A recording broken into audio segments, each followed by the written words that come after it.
Yeah! Whoa, well, it's not Halloween, but we got a special trick or treat for you, ladies and gentlemen, because we got a special edition of the greatest goddamn D&D stream in this world and the next. Welcome to Goblins Under the Stairs. Yeah! You got Sorak the Destroyer ready to slash and bash our newly level 10 baby bass, baby! Along with his epic crew of destroyers. We got Fang the Mang, we got Wilmore Chaddington, and of course, the greatest D&D DM in all the land here! It's Nate Gonzalez! Take it away, Nate! Boo, boo, boo, boo. Level 10 tonight. Let's go. Welcome everyone. Tonight's Wednesday night edition of Goblins Under the Stairs. It is still hot as fuck in my office, so got my window open. I'm gonna have to apologize to my neighbors when I start yelling at you guys throughout the evening.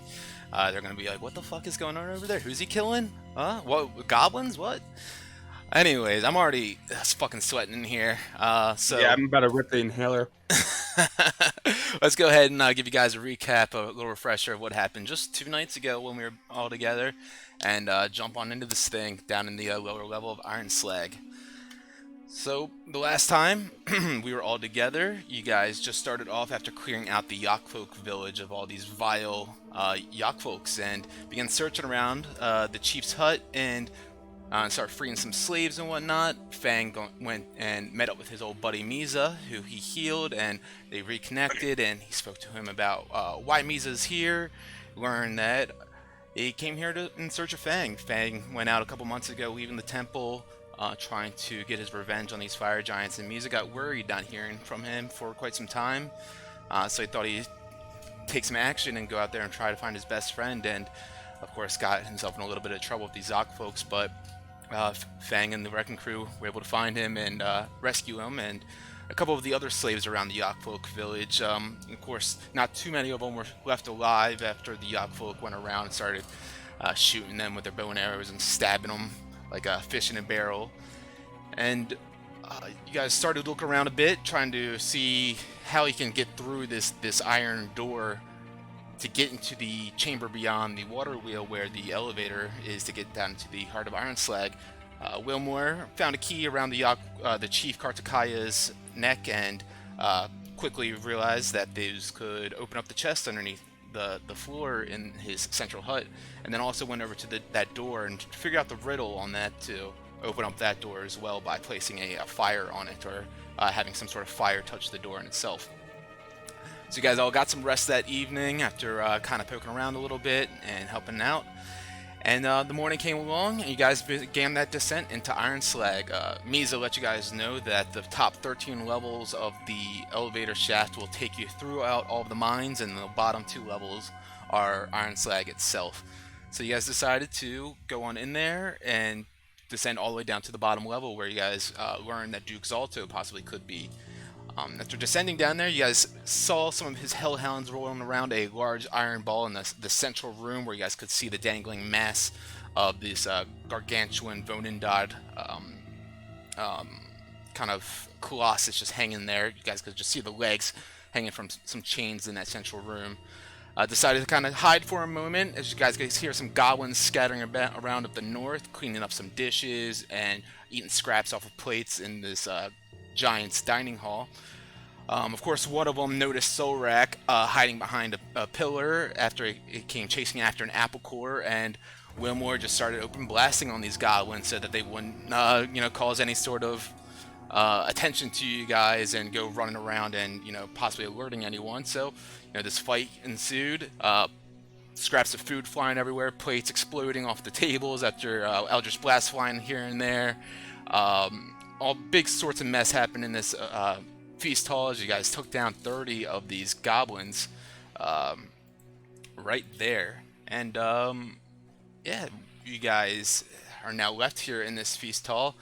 Never really give you a full description of what you are seeing in here, but of course you guys can see what is on the map, which is the 4 large dining tables sized for giants, of course, with all sorts of mugs and plates and food scraps still scattered across it, as the goblins were, of course, cleaning all that up. There's some iron braziers and alcoves that illuminate this chamber. Some pillars and basalt partition walls supporting the 50-foot high vaulted ceiling, from which hang some very heavy iron chandeliers with candles draped in cobwebs and wax dripping down the sides of it. You can see a fireplace all the way set in the back there, fueled by some sort of natural gas pit, it seems. And yes, there's a whole bunch of goblin corpses strewed all over the place. As you guys, of course, have eliminated them from being any sort of threat for y'all. And so, as you guys stand here with all these corpses strewn about, what would you like to do next? Well, that was fun. Is it? Look around and say, good work, gents. That's pretty badass. Shoot all around. Means I see you still got it, buddy. You know, I taught you all my tricks, Fang. Yeah, whatever helps you sleep at night. Yeah, I mean, you went out there and you had to, one-up me and learn all 4 elements, of course. Most of us, we just stick to one of them, but you go out there and you try to master them all. I mean, I gotta give it to you, but I always have one up on airbending on you. I understand. Should we check down this hallway? Yeah. Certainly, yeah. I think we can check it out a little bit. Before we go, I'm gonna look at the food on the table to see if anything looks good, because he's a big giant. I'd be like a steak or Yeah, something. the tables are like 7 feet tall, so you kind of have to hop up a little bit to see over the top. But yeah, there are a bunch of scraps of looks like steaks and different cuts of rare meat, gamey meats. I'm gonna take a chunk of steak and put it in my bag, just in case. We're in there for a while. You gotta jump on it. Fair. Up on the north wall as well, up here, there is a door that you guys can see there too. On this northwest side. And of course there's a hallway to the east, and then the one in the west, which Wilmore is standing in. The one on the east has a large brazier illuminated at the end of it, and Misa would look at you guys and let you know, so that's over there what they do call his quarters. I mentioned that to you before. I think that might be the sleeping quarters for the nobles here, the Duke and his Duchess and his children. Good to know. Maybe we should be sure that there's no children here. I'm gonna walk up to this door and just kind of stick my ear to it to see if I can hear anything on the other side. Sure. Make a perception I'm gonna check. do the same. Use my stupid good hearing. Sure. 15.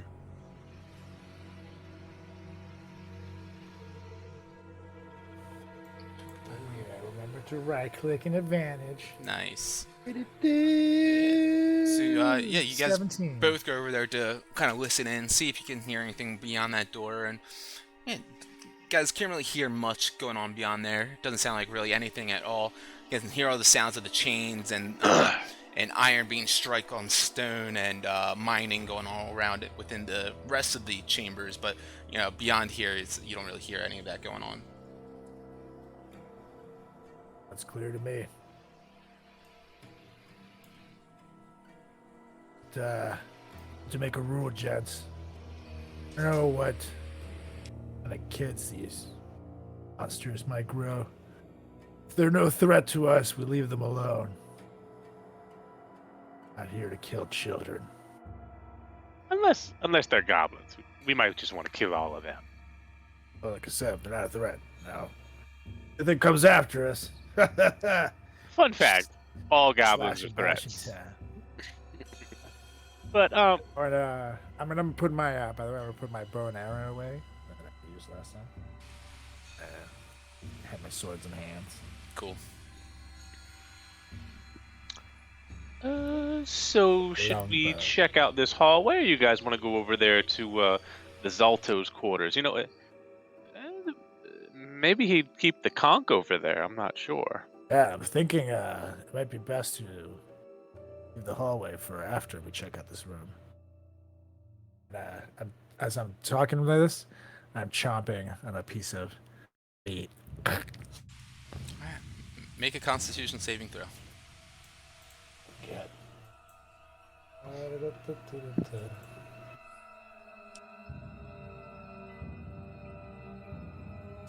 Um, A bit chewy. You bite into it, and it's hard to rip it off of the bone. Kind of start chewing on it for a couple of seconds. You realize it's taking a bit longer than you'd like. It's a bit dry, and you swallow it, and you're like, could use a little bit of seasoning or something. this is why you don't. These kinds of people. Yeah. Your steak. But then I spit out the rest. It's not worth it. Oh, I saw Rick. I've heard it well done, but that thing looked like a congratulations. My good lord. Come on, a pat in the back, right? Hey, disgusting. Giants will eat anything, though, you know? All right, I feel as if we got to make some moves here. Enough about meat talk. Should we? I think Chattington's right. We should check out the Duke's quarters. Yeah, I think we should head on right over there. Let's do it then. That's Yeah, the one I over gotta here, read. right? Yeah. So you guys walk on over to this this T-shaped hallway that has doors on the north and the south. Like I said, there's that bright brazier illuminated in this alcove on that east wall. Let me reveal up to the doors.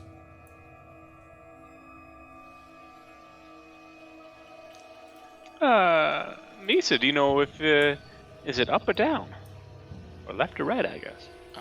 I really don't know. I didn't go beyond the dining hall here. Let me see if maybe I can go whiff. This indeed is a king's room.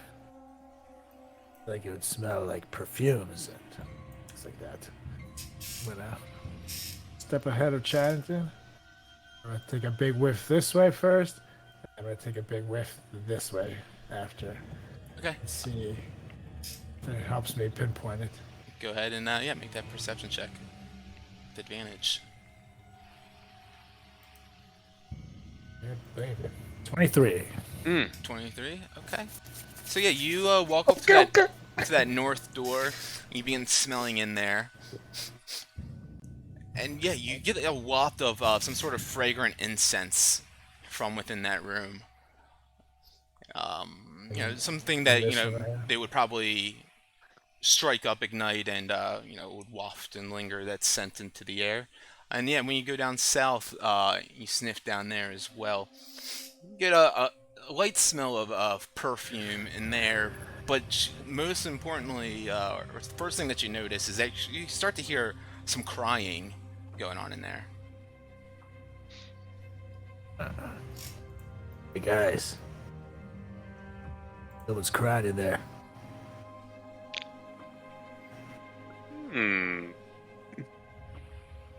Do you think we should care about that? Yeah. To be honest, it smelled more like a king up that way. But just know that there's someone in there. Were you able to hear if there was any noise in the north room? You did not hear any noise up there. And what did it smell like again? Solrak. Smelled like I don't know, almost like the type of perfume you would expect. Maybe like some kind of incense. It definitely smells. Yes, it definitely smells like something. Ruler or so. Remember, these people are not known for showering, so. Like you. Something fucking fire. If they were burning incense, perhaps there is someone in there just unwinding. Were you able to make out who was making the noise in the south room? Was it a female? Solrak, you would be able to with a 23 make out that it is a female. And, perhaps and the also queen. in the north side, you would notice that scent isn't pungently strong. It's kind of just lingering. But you have, the 23 is a higher roll. You noticed it.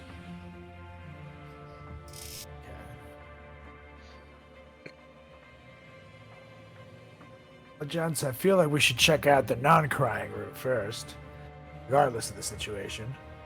Let's check it out, and then, if need be, we could try to perhaps send in Shattington with his ring. Invisibility. Scope it out of being seen.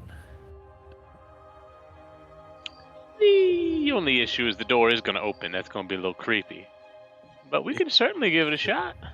Hear me out. I just a suggestion. We knock on the door and then run away real quick, and we listen to see if someone opens the door. Thing, classic move. I used to love when we would do that to Kuki. We are pretty good at it too, Misa. Anyway, so run me through. How would you do this? I'll show you. You guys We could always have head around to the Sanity corner. hang out. Yeah, that's true as well. So why don't we hide around the corner somewhere? And What? And The what? meatloaf! Simpson oil. Now I'm playing D&D, Mom. RSO. You're my house, you answer my question. Good old mom wants to know about hash Mom, oil. shut up. All right. Ugh. Anyways, He's like, roll a dexterity check, asshole. all right. So Fang, what are you doing?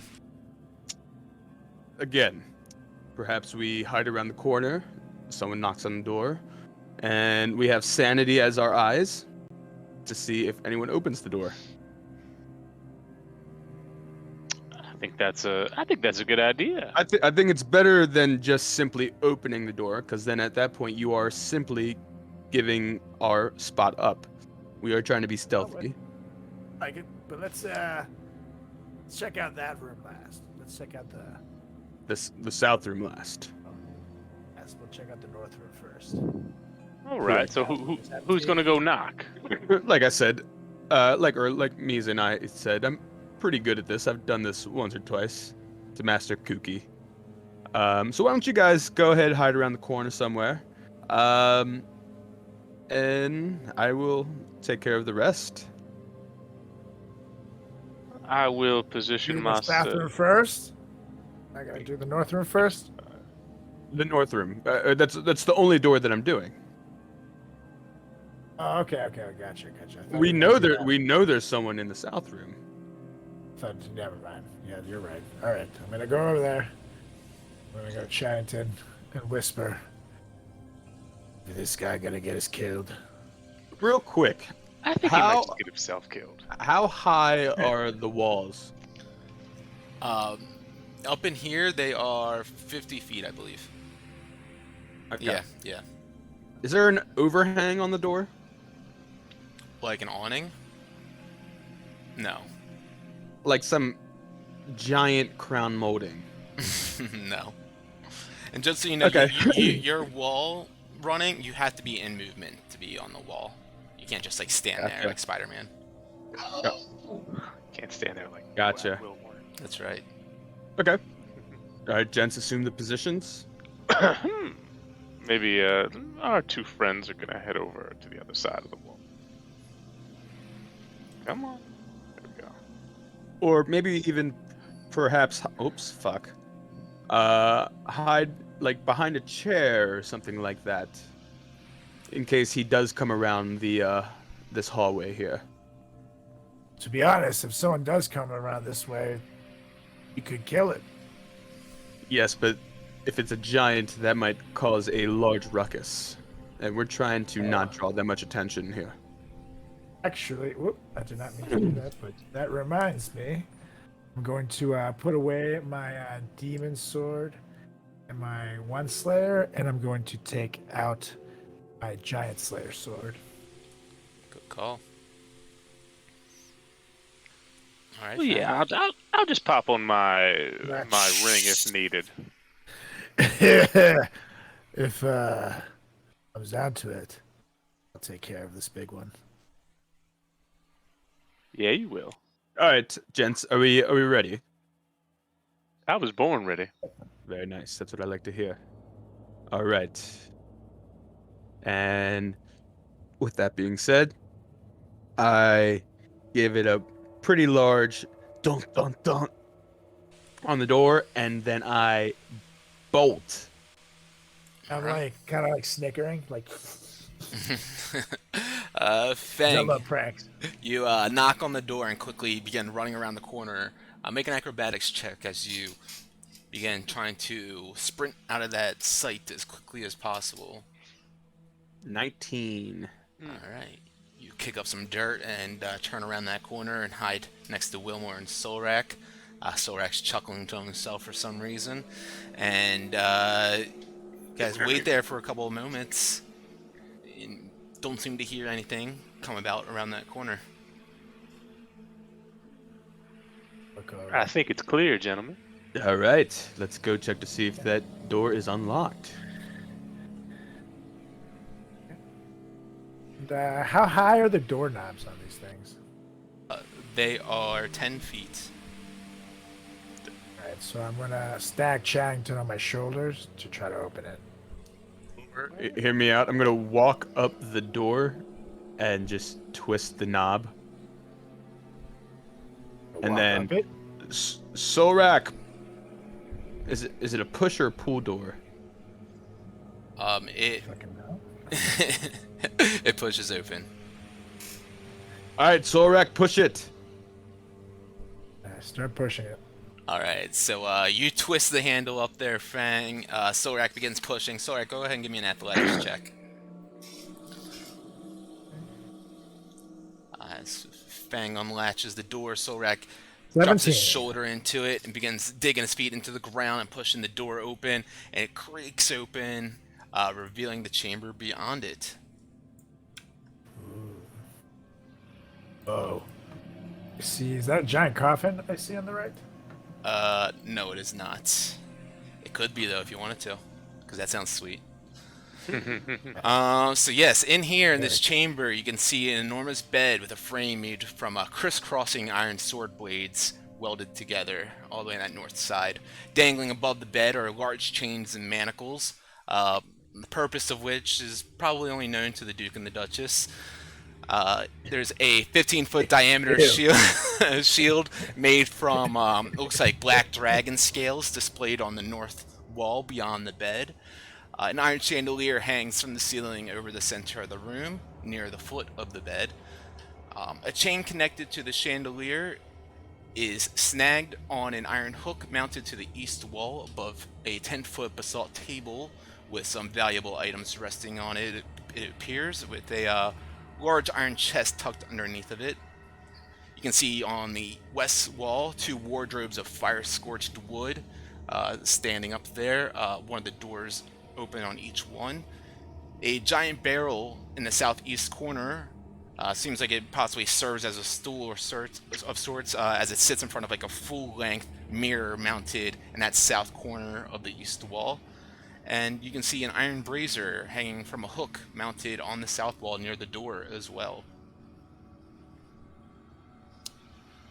If you need me to say anything else, let me know. Gentlemen, I kind of... And there's no one on the bed, right? There is not, no. I approach the chest and start well, I'm sorry, the basalt table and seeing what valuables lie on top. I'm gonna go towards the bed and up on there and see maybe under the pillow and under the bed. I'm gonna look on there. Yeah, Solrak begins flipping the bed around a bit. You don't see really anything under there or around there at all. Fang, you go and look at that basalt table. Since I don't find anything, I lay down real quick. It is 10 feet tall, this table. So you can hop up and get on your tippy toes and look at the top of it, or run up the wall if you want to see what's up there fully. Yeah, I'll run up that wall. Okay, the items that you see atop that basalt table kind of include a bejeweled obsidian hairbrush with these wire bristles sticking out of it, a tinderbox made of ebony inlaid with flames of melted gold, a hand mirror with a gilded iron handle and frame, and a bronze jewelry chest. It's kind of probably the length of your arm. About like 3 feet. Okay. Okay. You can go to someone else. Wilmore. What'd you say is over on the left side here? Those are 2 wardrobes of fire-scorched wood. Yeah. I open them up, look around, just see if there's anything besides clothes in there. Yeah, the left one you pop open, you can see sitting like on a mannequin of sorts is a cloak, this heavy cloak made from, looks like red dragon scales, hide and wings. Around the neck of this mannequin sits a necklace of engraved gold plates draped over the broad shoulders of the mannequin. And then in the Duchess's one on the north side, you can see a beautiful gown made of gold ingots and rings on top of a mannequin as well. They're both like giant size. Yes. Ooh, lovely. But I don't think it'll fit my taste. I'll walk over to. You said there's a chest underneath the basalt table. Yes, as you get over there, you can see now it's about 9 feet long, 6 feet tall, and about 6 feet wide. Pretty solid and looks like it's pretty heavy stuff. On the front of it, you can see there's like a combination lock with numbers. It looks like they're in like a dwarvish glyphs. And their numbers, or I guess. Yeah. Well, that's certainly interesting.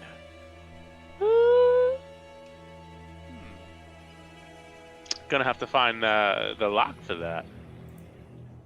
You mean the combination? Yeah, something like that. Let's see if we can break it open. Wouldn't do that.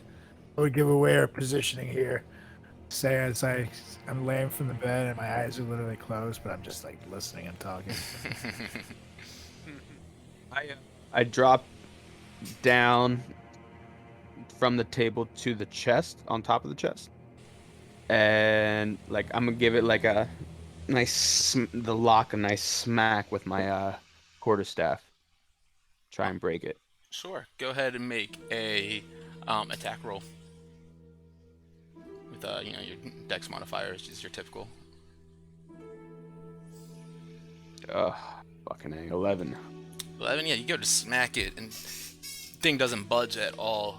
It doesn't seem to make any sort of dent in the lock, no cracks or anything. Thing seems pretty rock solid and sturdy. You said the combination, like the numbers were in dwarvish glyphs? Yeah, and Dethic is what the language is called. Okay. That thing's pretty sturdy. Yeah, I wonder who would know the password to it. I'm gonna start looking around. It would be king, queen. That's it, my friends. Yeah, I'm gonna look inside. Why don't like you go take a nap, buddy? I'm gonna. Alright, roll over. I said, all right, go ahead, Luke. I'm gonna go ahead and check, like, the jewelry box that's on this table, to see if there's anything with writing that looks similar to the glyphs. So, like, i.e., the combination. Sure. Yeah, you pop open the jewelry box, and you can see inside here with this red velvet cushions are these 6 giant-sized gold rings, each set with a beautiful gemstone of a different color.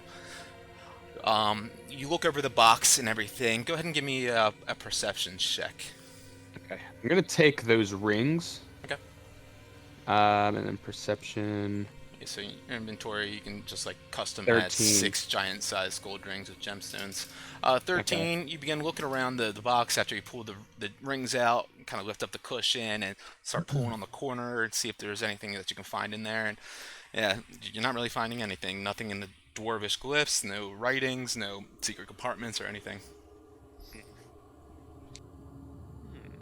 I'm gonna just briefly look around the room for signs of like spousal abuse or like a disagreement. Make an investigation roll.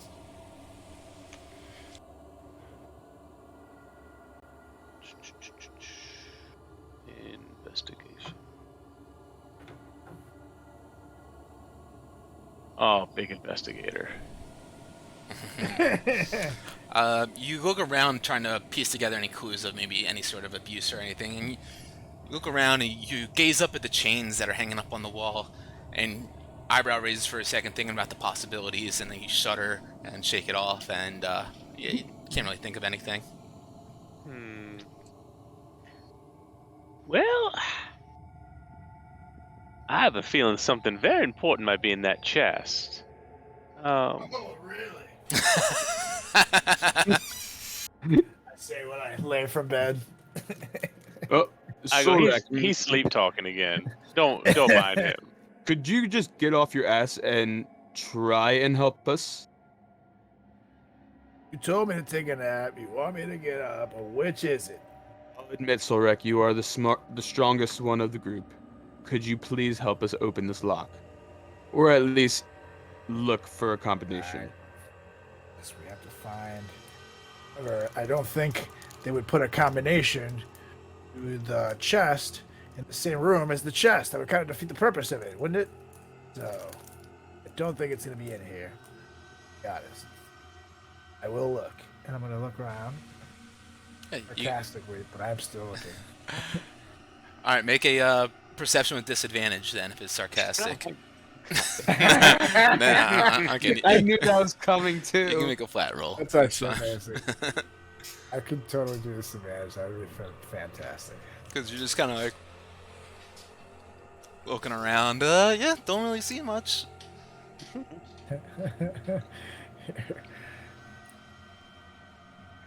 Yeah, no.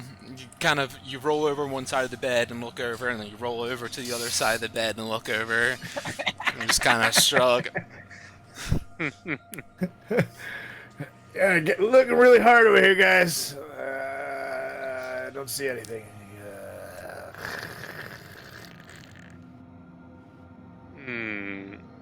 Well, I think maybe maybe Wait. that person. I sit up where the person is crying. I didn't know the combination. Clearly. Pretty sure Chanton was just about to say that, but since I am smarter, I thought it first and I got it out first. I'm smarter. So, that yes.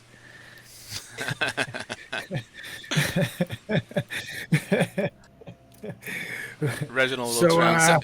So fellas, what's going on here? Oh, Alright. apparently, someone might be in that room down there crying who might know the combination to this little chest over here. The question is, how do we get that information? I think someone could ask really nicely, maybe. If they're crying, they're sad about something. Just could comfort her and then get the info. So Chanton should do it. And yes. Alright, Solrak, if there's anything I've learned after all these years walking on God's green earth, is that if you just listen a little bit and respond in an authentic way, you might be able to, get what we want. Yeah. We can certainly try that. I like it. Dave, we're not all just brawn. In fact, we use the biggest muscle of them all. Brain. I always thought it was the heart, but that's just me. Well, it depends. You have a pretty big heart, I have to say, Charrington. You're for a little man. Some Well, people don't have a heart. Shall we head down?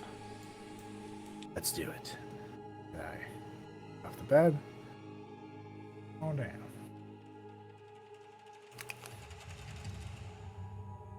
Okay, you guys leave that north sleeping chamber then and begin heading south down that T-shaped hall once again, and begin approaching that door down there.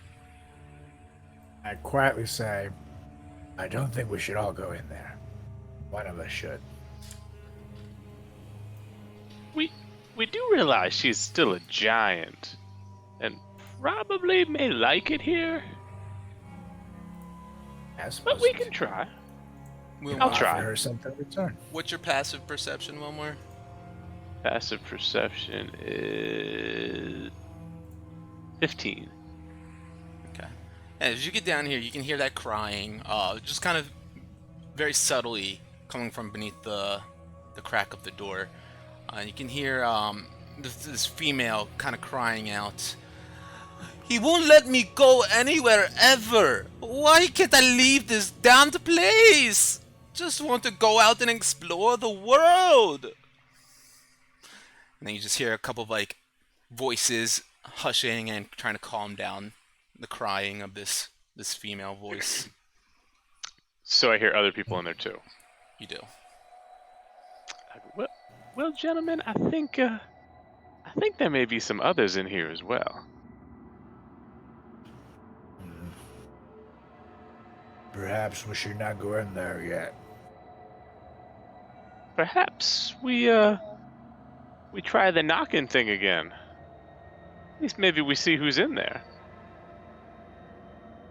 We could wait it out. Might take some time.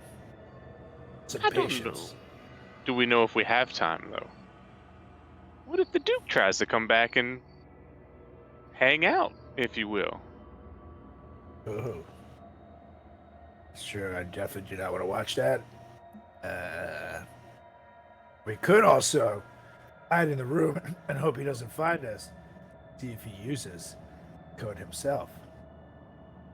Perhaps you using your invisibility ring, getting out of there. Insanity. Just keep watch. Let me I kind of want to try something real quick. Hold on one sec. Was the latch made of the lock made of metal? Yes, yeah. The latches and the locks and handles are all metal. Yeah.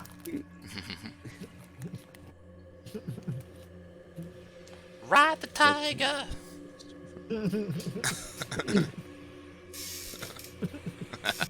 Never mind. Okay. Never mind.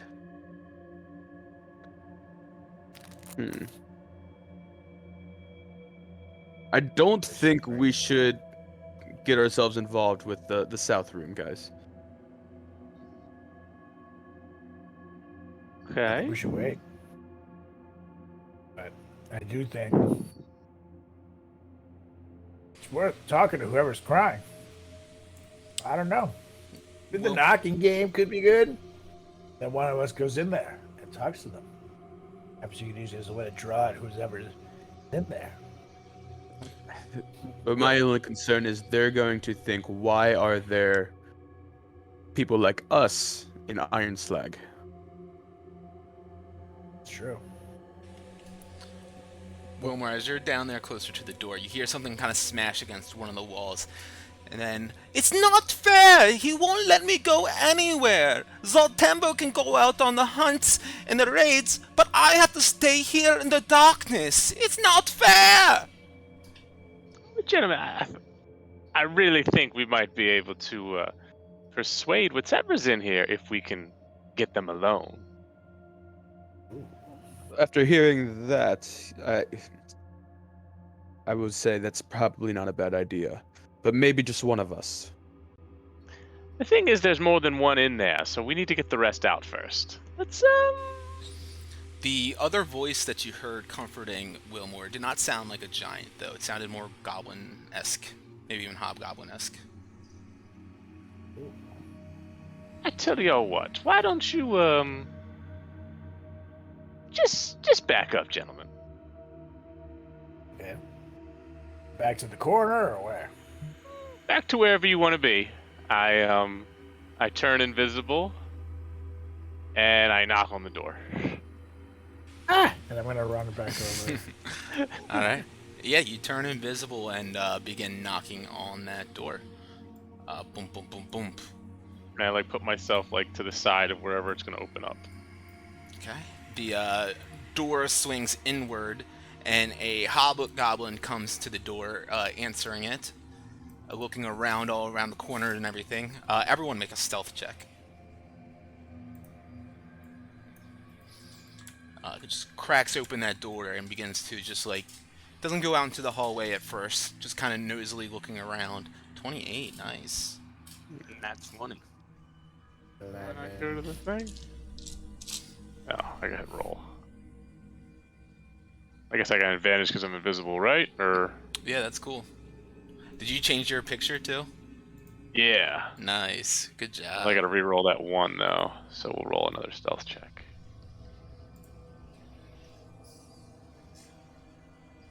There you go. The hobgoblin comes out, peeks its head out around the corner, looking around. Hey, you all heard that, right? Turns back around, and you hear that female voice crying, I don't care who's there, unless they're bringing me some food, some steaks, anything. Just get me out of here. This place is a hellhole. And the hobgoblin just closes the door. All right, and begins walking back over. I go, oh, I whisper to myself, all right. And I head back. I uninvisible myself. Change token image. And I go, well, gentlemen, I think this is much easier than we may think it is. And I'm gonna go over to the table and get some of this like really bad food on like a plate. And is there any like chains or anything where the goblins like anything? Did you say any chains? Like chains, like did the goblins wear any chains on their arms or anything like that? No, they did not. All the armor that they had and everything were all leather scraps and whatnot. In this room, though, as far as chains, I mean, the chandelier on the ceiling of... No, that's fine. It was more just the goblins. So I am going to pick up some food. I am going to cast what is it? Disguise self. Turn into a goblin. They're my size. And I'm gonna walk over to the gentleman and I'm gonna go. So here's the plan. I'm gonna get the goblins out here, and you guys are gonna make sure they don't go back in. All right, should we go around to the dining hall? What you're saying. Should we go around to the dining area to make sure that they don't make enough noise for the giant to hear? Like that idea, Fang Mang. Nice. All right. Come over here. And I say, either way, try to make this as quick as possible. Everybody just jump at once. Yeah, I'll go on the opposite side as you, Solrak. Got it. You should take your buddy with you. Oh yeah. And once everybody gets set, I'm gonna look over the corner, wait till I can't see them, just kind of like hunch over and walk towards the door and knock again. Okay, you walk And over I'm to- gonna Go on. and I'm gonna have my quarterstaff readied for when I see the hobgoblin that's not Chattington turn like around the corner so that we see him and hit him. And since I know that these are not giants, I'm going to take my giant slayer, great sword, and put it away, and take out my demon sword and one slayer. You got it. Wilmore goes up and knocks on the door. Give me a performance check for me, Wilmore. You Knock Oh, on and the last door. thing, I'm ready when I see one of them go by. That's not acting one. I'm gonna swing. You're gonna swing a dingling. You got it. Okay. 18. Wilmer goes and knocks on the door, waits patiently with a little bit of food scrap that he finds in this giant feasting hall around the corner. And the same hobgoblin that was just up and answering the door comes back and pulls the door open and greets you. Hi! Were you just knocking on the door? I mean, I waited like plenty of time for you. Where were you? Grabs the food out of your hand. Enough with the bullshit. Thank you for this. Cinderheld's been crying all morning. I walk in. Cinderheld, why exactly are you crying? It's the same old thing over and over again. I tell you, it's like a prisoner in own home. I just want to go out and explore the world. I just walk over kind of right next to her and just start patting her on the back or like on her like leg because she's gigantic. I hear that, you know, a little bit something in your belly will probably make you feel a little bit better. Now, why don't you go get her some more food? And I take it off the plate and I hand it to her, and I point at the other hobgoblin.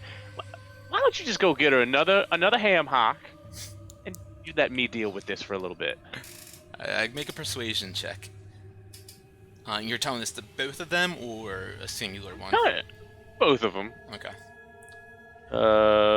Persuasion? Yes. Oh yeah. That's the big one. Oh yeah. Yeah, it's a good thing it is a big one. Plus 12. That charisma bonus, man. So you say this to them, and the hobgoblins look at each other, and the other one says, "Oh yeah, I guess I'll get going. You could stay here. You know, Zalto's got you here watching Cinderhild. Gotta keep a close eye on her." And the one goes, "Yeah, I'll get going. And I could use a break anyways." Begins just walking, trotting out the door.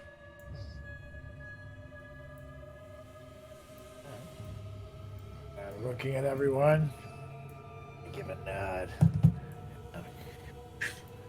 Ready. Everyone make a stealth check. Except for Wilmore, of course. Just one left. Yes. I go and as he leaves, I go, let's just have a little silence here, and I go and I shut the door. Okay. Go over and shut Assuming the door. if he didn't shut it, yeah. You got it.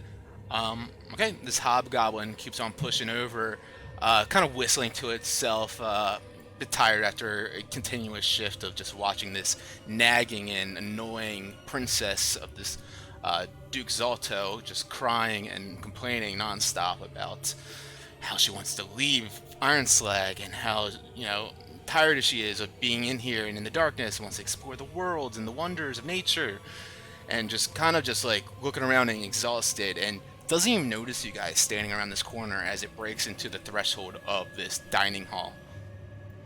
As soon as I see it, I had my action ready and demon sword is swinging. Solrak goes running up on one side, fanning on the other side. You guys can both roll to hit. Solrak, just to let you know, if you click open the if you click the name of your demon sword and have that little side window pop open, you know what I mean? If you click that Beyond 20 button on the top, it'll do all of your rolls at once, like your to hit roll too, with the damage. Oh. So yeah, well, it would have hit regardless, but let me see. Yeah, no, that just shows you 14 that. damage. Yeah, and a 16 hits too, of course. Wait, do you have your Beyond 20 turned on? Hold on.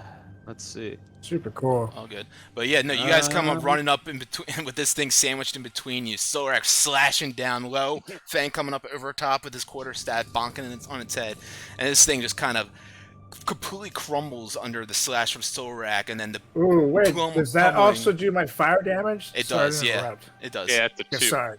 Yeah, no worries.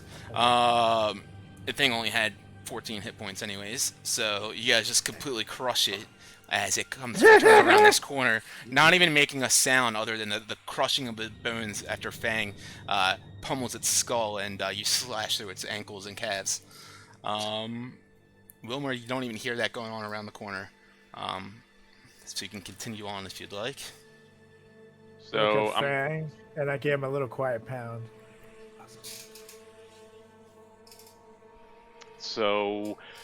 I'm in there with Sildy and go, I know that the Duke can be tough, can he? And I point to the other hobgoblin. You're asking Cinderhill this? No, I'm telling Cinderhill like the Duke can be real tough, and then I look at the hobgoblin, I'm like, can he? Just kind of like nodding my head, like, agree with me. The hobgoblin doesn't seem to like respond or anything. Doesn't want to. Seems like possibly speak ill of the Duke, especially in front of his daughter. But she responds, "He is the worst. He's so overbearing. I can't take it. I can't even breathe in here." Oh, I know. You absolutely need to go out there, get some fresh breath. You know, do you know where I love to go? Take a guess, Cindy. Where? Have you ever been to the beach? The beach? Are you kidding me? We all the way over here? No, Father would never let me go there. Never. They have like big shells on the beach, right? Like crab shells, horseshoe shells. They have these little conch shells. You put them up to your ear, you can hear the ocean. It's the craziest thing. You ever been able to do that?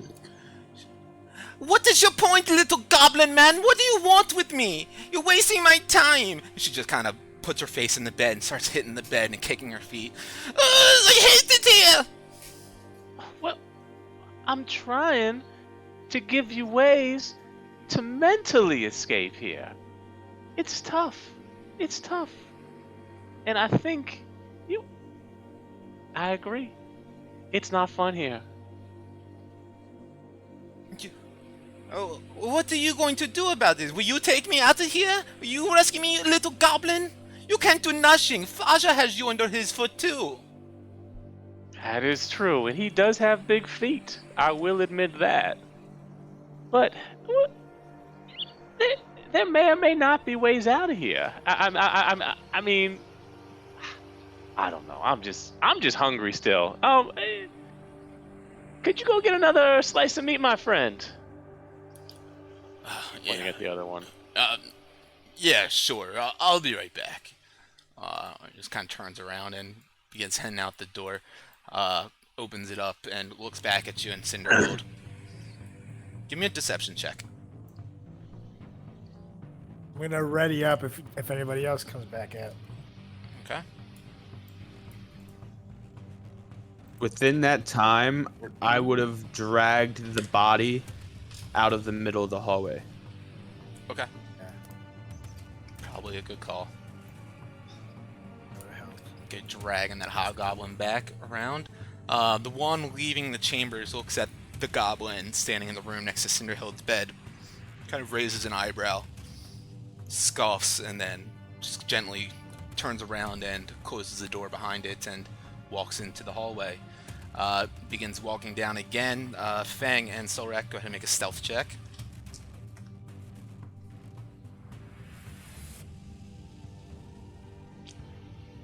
26. A dex bonus. Alright. And Hobgoblin begins walking down the hall and is a bit... Suspicions are raised currently with this goblin that's in the chamber. Kind of, you know, it's just strange for a goblin to be in here speaking to the princess like this, and sending a hobgoblin out, his superior out to go get food. He's got his head on a swivel and kind of curious about everything that's going on, and looks down this hallway as he's about to enter this dining hall, and sees a big old toe sticking out from behind the corner.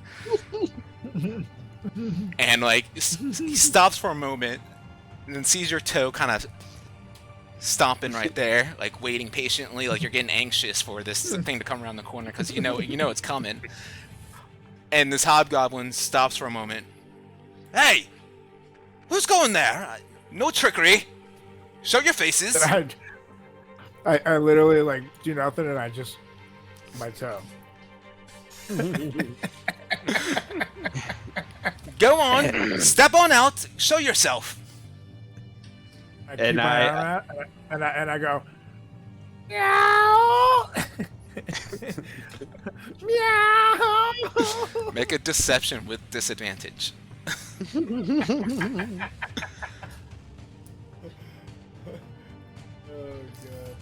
god. See, this hobgoblin has now unsheathed a long sword from its side. All right, Puss in Boots, show your face.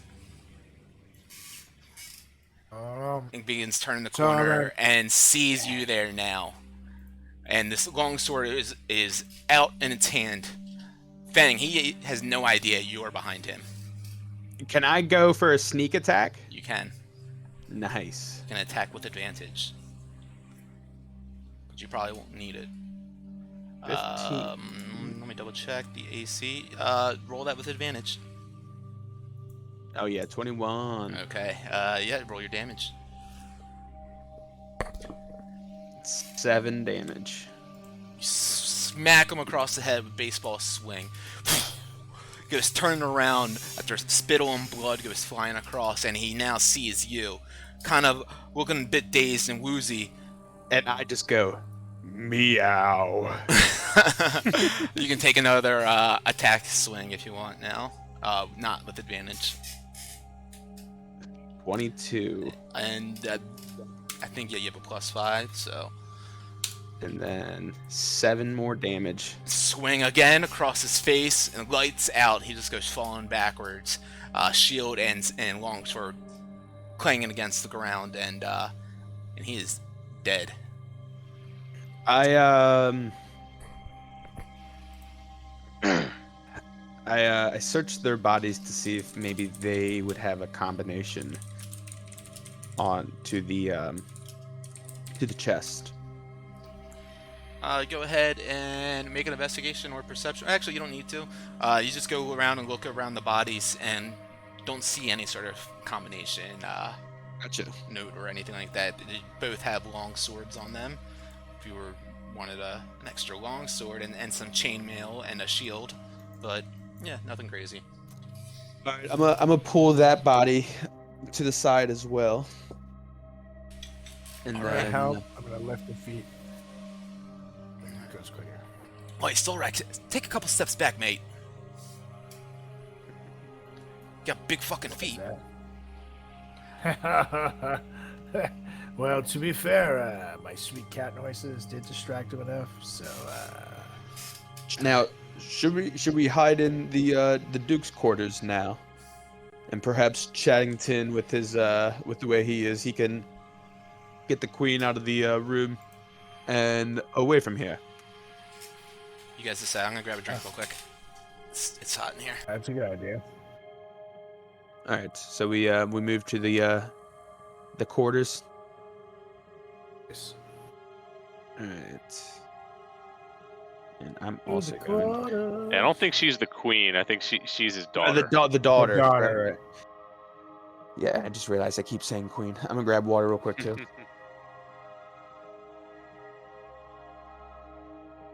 that's why he's the third smartest.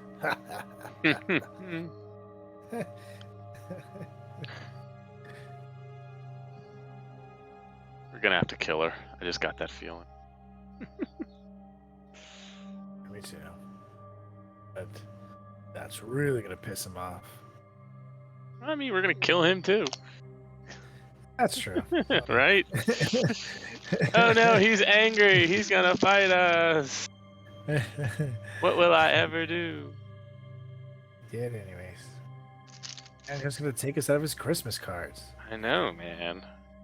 Him and the fam, Giants and Christmas sweaters. right? Little thumbs up. 100 sheep had to die for each one. Yeah. Love it. What's We the need move? that giant sheeps gotta die in order to make Christmas sweaters. It's a whole thing. But Yep. What the fuck yeah, did I we did. miss? I missed a lot. Watch the replay. I mean, like what? Nate. I actually just found the conch. Nate Woo Life. Yeah, No we idea. found the conch. We found the Oh, conch right. and we're going to the Okay. Maelstrom. Level 11. We're also level 20. All right, so take it to Wilmore. So what do we just do? She threw another fit. Well, and I'm just gonna kind of go back. Is this is another like giant bed? Yeah, This is so clearly, yeah, like, pretty much where what the you see in siblings sleep. here, yeah, is yeah, you see the two beds, of course, are iron framed beds. North of Cinderhild's bed, you guys, or at least you can see an empty barrel. Looks like, again, it's like probably used as a stool, as it's sitting in front of like a full-length vanity mirror on that north corner of the western wall. There's an alcove on the south that holds two, or there's a few crates in there, and a couple half-burned dolls and broken toys. You know, old possessions of Cinderhild and Zaltember. So I kind of like climb up on Zaltember. I kind of climb up on this bed and I just kind of like sitting there patting on it, and I go, Isn't it funny how he lets Zaltember leave, but not you? He's even younger than me. It makes no sense. He's so immature. I know, and someone like you should be able to just go out and be free, you know, see the world, protect you. You are a strong, independent woman, aren't you? I like to think I am. Oh, there's no thinking, my friend. You absolutely are. But if only how old are you anyway? Because he's younger than you. So when were you born? I'm just 18. He's 15. Well, that is quite lovely. Well, I am sorry that I personally can't break you out here unless, you know, there was maybe a price to pay. Well, then I but- have no use for you. Get out of here. Get out of my chambers. I just want some rest then. Well, you are quite something else, my friend. She picks up a pillow off the bed and throws it towards you. Get out! I get out. Alright. Go walking across the room and go to push the door open, and yeah, Wilmore, go ahead and make a strength check as you go try to push that door open. Oh, athletics check. Athletics.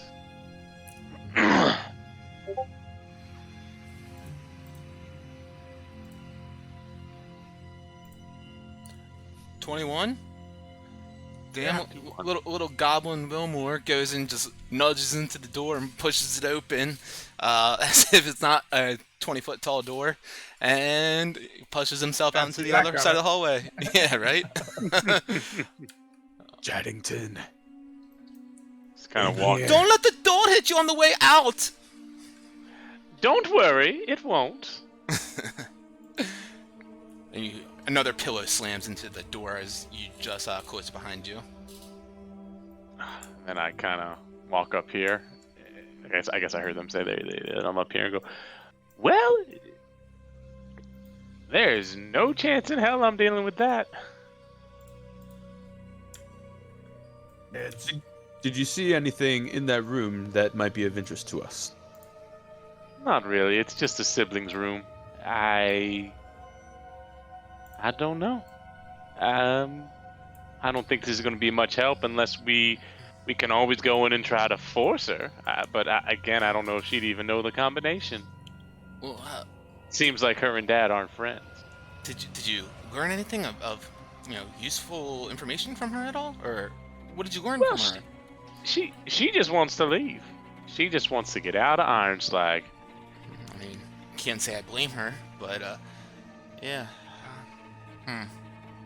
I mean, we could just go in there guns a-blazing and say, we're here to bust you out. But again, I don't know if she even knows the combination or anything.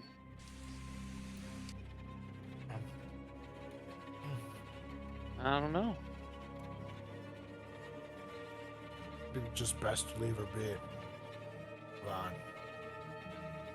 I'm gonna check the like the walls to see if there's like any secret like passageways or secret doors or anything like that.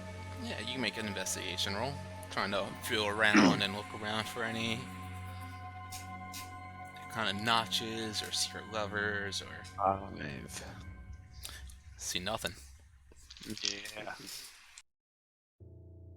Big secret pile of jack shit. See the chest underneath the basalt table is huge and heavy, but yeah, don't really see much.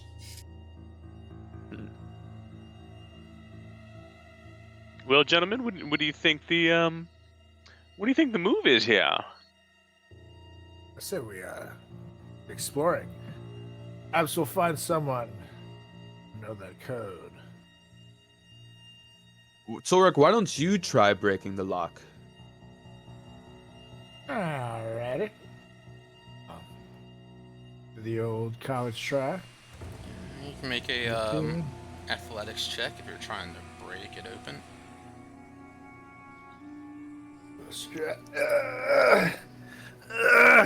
I'd do a guidance and I'd help him. Please. That gives me advantage, or D4. And I'd help him. I'd like hold it sturdy. Let's see. okay, 17 plus a D4. Let's get a 4. 19. You go and crack at it with your sword, trying to break this lock open, and you hit it with all your might that you possibly can at this moment, and the thing is not budging, not cracking, not going nowhere. Whew. You can give it another try if you want, but And there's no holes or anything. no, like on the lock. it's a combination lock with 3 tumblers, each with like different dwarvish glyphs.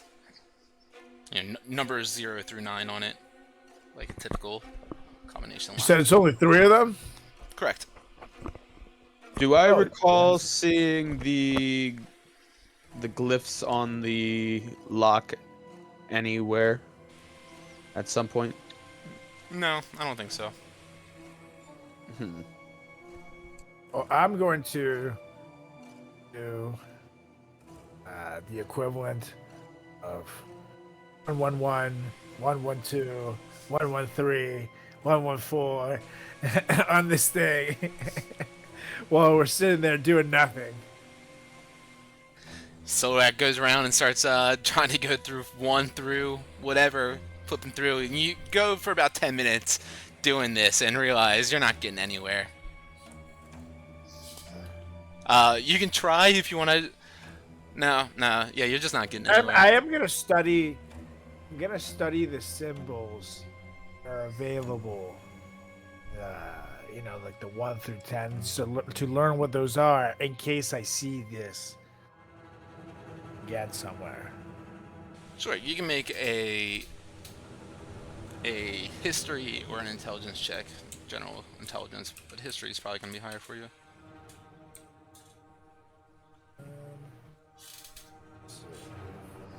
History, is +2. And what is intelligence? +2. Well, that does not matter. So, history. Let's do that. 10. Yeah, you look at them, you start digging through them, and it's not very hard to kind of figure out what each one of these symbols correlates to with a common number, as they are kind of like almost Roman numeral-esque. You looking through it, and like the 1 is like a T with a singular line going down the center of it. The 2 is like a T with 2 lines going down it. A 3 is like a T with 3 lines going down it, and so forth. So you start to be able to like kind of piece things together of like, you know, what these symbols look like and what each number correlates to with the symbol, the glyphs. All right. Well, I think unless we want to try to strong arm the girl, or set her free. I don't know. I don't think we can though. She doesn't seem like she wants to leave, really. Where are we gonna go? Shall we keep going down the other hallway? I think Wait, that's our best You bet. said it doesn't seem like she wants to leave? I thought you were saying she. It's like all she wanted. I told her she could. I told her I'd get her out of here. I guess I can go double check one more time. I don't know why she's being so fussy. I mean, But yeah, I guess you could try again. I don't know. would if we think we could all get her out of here ourselves? Now, if she tries to fight me though, we do have to kill her. I'll be listening in. Make sure she doesn't try anything. Or do we just? I'll hear everything. Okay. Yeah, maybe I'll give it one more shot. And leave the door a crack so. I'll leave the get in door there. open so you can hear. Take out my giant slayer sword. Put away demon sword and slayer. I'll be All ready right, for you, buddy. try to go in one more time. You turn him back into a goblin? Yeah, I'm gonna turn to a goblin. Ooh, different goblin. I thought this one's more of a Wilmore goblin. It is. Alright, you go and knock on the door.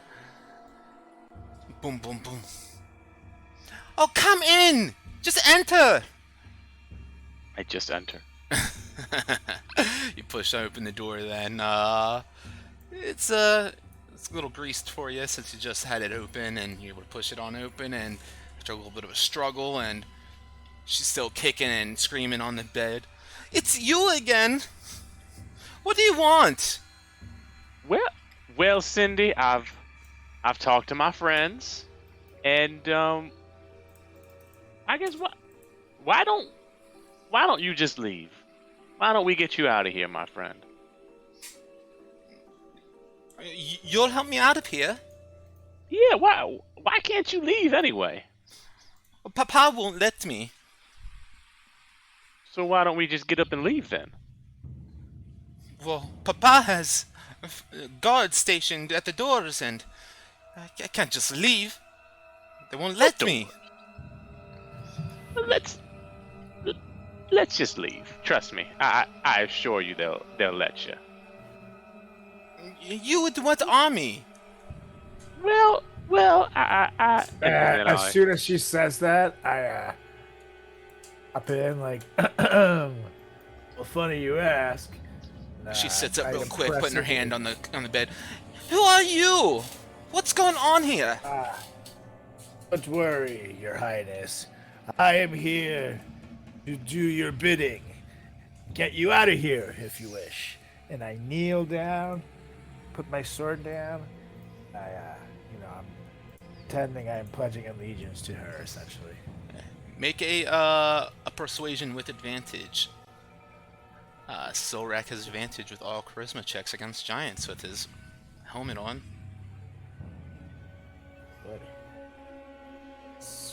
17. 17. So, she would look at you, Silrak. You're here to rescue me? That's right, Your Highness. Well, Wherever you want to go, we'll make it happen. If you wanted to go somewhere, like, let's say, beach. I love the beach. Good time. You know? I'd love to Cool go to the shells. beach. Yeah, there's like little octopus and stuff in there. You can like flying around, little baby octopus. They got little legs and stuff. So cute. Around. You gotta be real careful with them. You guys are kind of large, you know, and baby octopus be like really small. We call them octopi. You know what I mean? Which is something you should know if you can go to the beach. You don't want to look stupid. Oh, pie! Is there any more pie in the feast hall? Can you bring me some? Looks over at Absolutely. Wilmore. Right. Huh? Would you- Looks over at the goblin. Bring me some pie! Oh, you're not the goblin anymore? You changed back? As soon as he did that, I turned back to Wilmore, and I'm Okay. just looking there, just like, Oh my god! What trickery is this? oh, there's a lot of trickery. How do you think we got in here? Seriously, come on. You're 18. You should be okay with this. Don't worry, Your Highness. He is safe. It's just something that we do here to make him less ugly, you see. Yes, it'll help get you out so we can do whatever you want. Your Wait. Highness. And again, I'm kneeling and be like, you're awesome. How do you exactly plan to get me out of here? Papa and his guards won't let me leave, ever. Well, you have to know some kind of, perhaps passageways around these ways. He lets you play in the castle, correct? The castle? This is our castle. This is a shite. I know. So you must know your ways around these hallways. And I'm a genius, if you will. We'll find any ways to get you out of here, and we'll do it. And if his guards become a problem, don't you worry, my dear. We can take care of them. I has idea. Something that I think could work and get past Papa. One. Well, I could go along with the charade you have planned and maybe act as a prisoner. That way, Papa would never let anything bad happen to me. Wow. You would do that for us? And for you? I just want to get out of here. This place is hell. It is quite hellish. Seems like it'd be wise for you to be able to see the world, Highness, rather than lived prisoner, as you call it, hellhole. So, let's do it. Let's get you out of here. Oh, okay. Let's. If you're ready, I go now. Yes. Yes. I'm going to, we have a couple more of us will be helping along this journey. Because, of course, Your Highness, you deserve the absolute best care. I want to make sure that my little army of Sorlax slashers, as they call them, comes along. I cast message at Dildera and talk. That's not what they call us. So, if you don't mind, I will call them in here now, and we can, Well, why don't we just go meet them up there? Sure, let's do it. Would you mind if we go into your father's chamber and meet the rest of the team? Sure. Papa should be busy for quite some time, and Mama's in the kitchen working hard. Oh, she's in the kitchen. Okay, well, to know. So, great. We'll go in there, meet the team, and we'll get you out of here. Beautiful Highness. She pushes herself off the bed and puts her feet on the ground and begins leading you guys out there. Stands over, a bit taller than you guys, not as tall as, of course, in a typical fire giant, but close to 15 feet tall. Pushes open the door like it's nothing and walks down the chamber into her father and mother's room. You must be the others they spoke of. Hi, I am Cinderhild, daughter of Duke Zalto. Hey guys, this is the queen. No, silly, I am the princess. But I can be your queen No, if sorry, you want. the princess. She Yes, fans herself and looks my at you, queen. Sorak. Yes, we can, I'll be your queen any day, handsome. Yes. Like, kind of uncomfortable, but you know that I have to keep this going. I don't say hi back, and I just have my grip on my quarterstaff is so strong right now. Don't mind him. I point to Fang. Milady is the deaf mute, you see. He cannot speak, so he'll be quite quiet. But he is quite powerful, and he will be very useful in this journey. She, Won't you? I give him like a... She gets down on one knee, looks at Fang right in the eyes. Hi! Hello! Oh, nothing. It's really nothing there. Interesting. You know, absolutely It's nothing. it's taking every ounce of my energy to not swing at her right this moment. Like I said, don't worry. It's quite useful.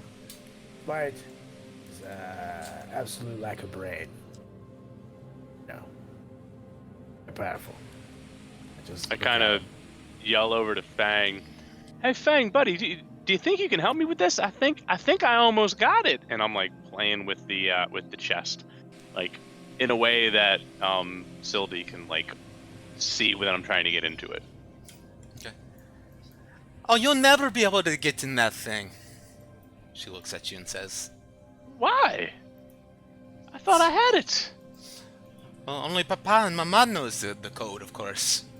And that thing is about as strong as the Grand Titan itself. Well,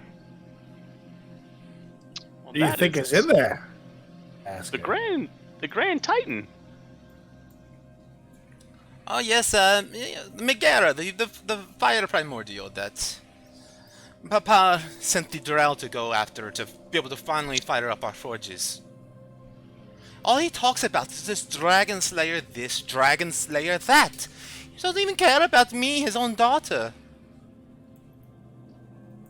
So, that's what he puts in here? Oh no, silly. That's too many questions at once. I answer one thing at one time. And here he puts valuables, of course.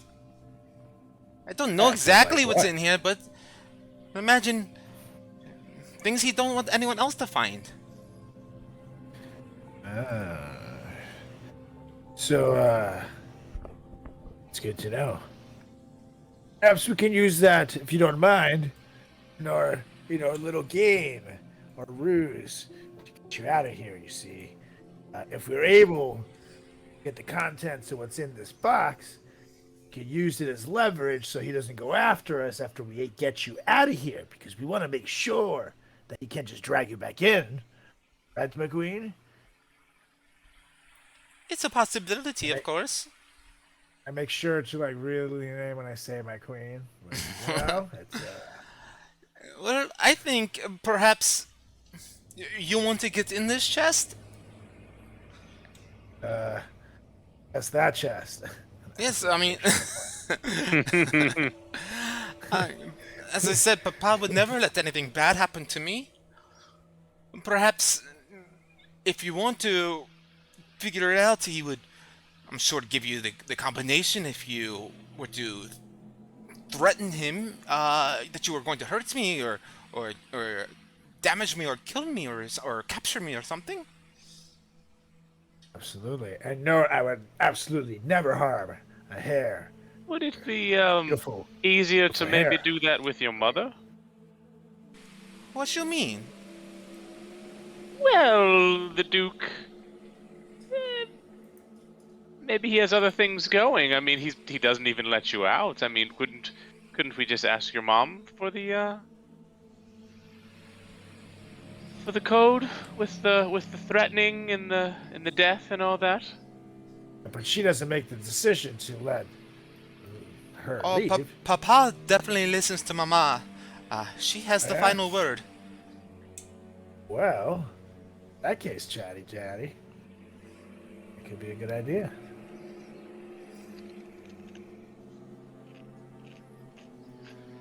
So you guys want to try the map? Shall we try Mr. Zalto now? Or should we go to the kitchen first? I think the kitchen. But, actually, no. Let's save the kitchen in case we don't want to raise any alarms. Once we do this, we won't be able to, we got to get out of here, essentially. Okay. Well, that's what's the best way out, Cindy? To the kitchen? The best way out of here. Oh, at the mountain itself. Mm-hmm. Well, there are the front doors. But we could also go through the elevator. But as I mentioned, there's a guard station at the front doors always. But if you're able to negotiate some sort of way to allow me to leave with you all, perhaps they would allow you to go through the doors. Exactly. Let's give it a shot, So- I guess. Yeah. I cast a message to Soul Rack and say, we're still killing the Duke, right? Oh, why not have to? What if the conch is in here? I cast another one. You know, we still should probably stop Vonindod from being made. Right. But, you know, let me handle her. I guess I can say. I guess I can't say too much. Well, no, yeah. So the message is silent. Only you and Wilmer can hear it. Hey, I know, but like I can say like a little more. I think you can, yeah. I think you guys can just keep on talking with it, essentially. Won't kill her, but perhaps I can convince her that it's necessary to take care of her dad. Well, let's see what happens. And I just kind of start strutting out. Shall we? Or do you think maybe you could carry this box around for us, Sildy? If this is your ticket. You speak of the chest. Of course. That one. Can she carry it? She would go down to bend over and pick it up, and goes to try to lift it. Howie, much too heavy. I can't pick this up. Well, that's certainly a bummer. All right. Well, shall we go maybe talk to Mama or Papa? Let's do it. I think let's go to Mama. Mama's in the kitchen. The other workers in there. We can go on in there and speak to her if you'd like. Should we play a game and maybe tie up my hands and act like I'm a prisoner? Sure. That'll be fun. You can do it, right? And she looks at you, Sorek. Sure. Do it. Not too tight, but tight enough. Yeah, and I'm gonna make sure that I actually put her hands behind her back. And I make it tight enough where she, I don't know how strong she is, but hopefully she won't be able to get out of it. No. You don't want to make it so I can't get out of it. If I need to get out, I should be able to get out. I don't say this out loud. I'm not just... Well, that's what she's like. After you tie it, she starts feeling it, and no, a little bit Oh, closer. sorry, no, of course, but you want her to be convincing, Yeah, believable, of course. Yes, but I'm not an actual slave. I'm not your prisoner. I'm a princess, for Christ's sake. Of course, but mother is a very cunning lady, so we have to make sure that it looks exactly, or else she'll know, and then we can't get you out of here. So if you don't mind being just the most talented, amazing actress that I know you are, Queen, I know that we can get you out of here. You have to trust me. You trust me. I trust you as far as I can throw you, and she goes to acting like she's about to throw kick me you. really far. I know you could. You look powerful. So there you go. Well, this seems perfect. Don't want to be, wasting any more sunlight that I could possibly be seeing. So let's go speak with her. Okay, let's do it. And as soon as we're done, I promise I will put you on. All right. So you guys begin heading on out then, crossing that feast hall. She. Oh, and Yep. by the way, when we get in there, maybe pretend to be like crying or something. You want to really sell it. You want to really. I've got the tickets, bro. Don't you worry. You guys get on down the end of this hallway here. Whoa, she just went flying back. Let me get water real quick. Alright, so you guys make your way down to the end of the hallway. What's like the order going on here? Like, I'm guessing Solrax to like one side of her, like escorting her essentially? I'm in the back. Okay. Yeah, as you walk down the hall, Mies would look at you, Fang. Hey, buddy, you doing okay? I saw you tense up a little bit in there. I get it, but I think your friends have a plan here, it seems like. I'm trying to keep it back, but all I can think about is my father right now, and it's tough.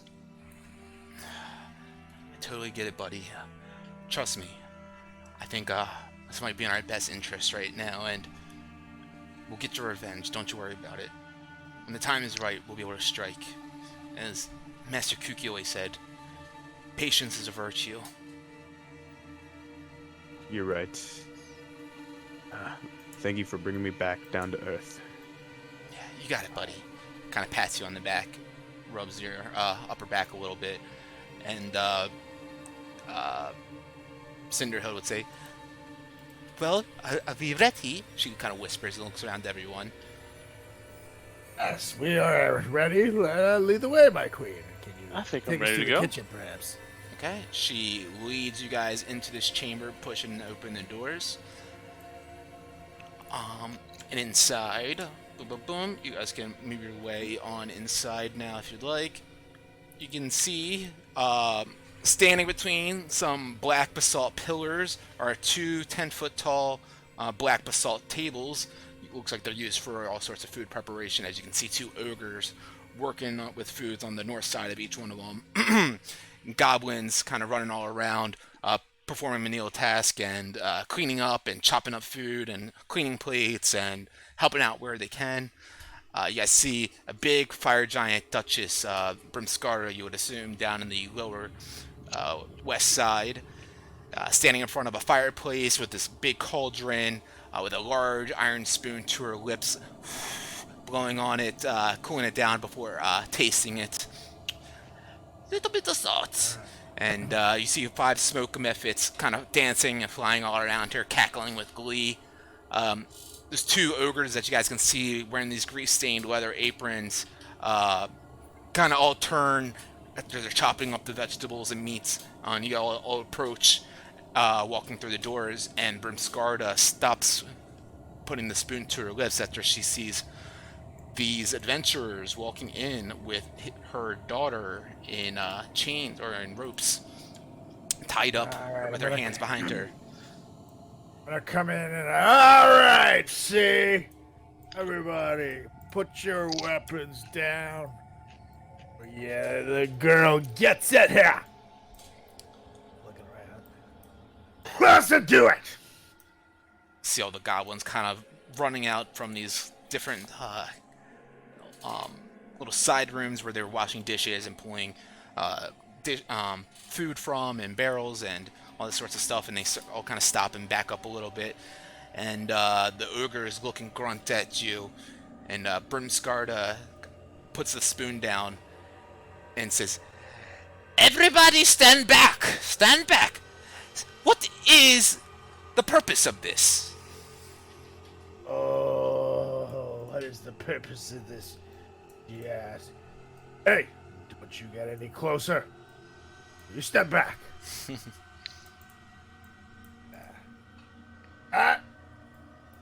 more step. You Yeah, release I'm my gonna daughter stab. immediately! Cinderhild! What is going on here? Mama! Mama! They've captured me! They've taken me away! That's right. Taking her far away from here. Nothing you can do about it. Please, don't hurt my daughter. We'll give you anything. What can we do to make this right? You can't take her from us, from our home. Well, there's one thing you can start with. There's a safe in your room. a combination. The three little thingies. I don't know, some weird symbols. I don't know your weird language. We want the code, see? Make a persuasion with advantage. That rock helm's gonna come. All sorts of help for Solrak right now.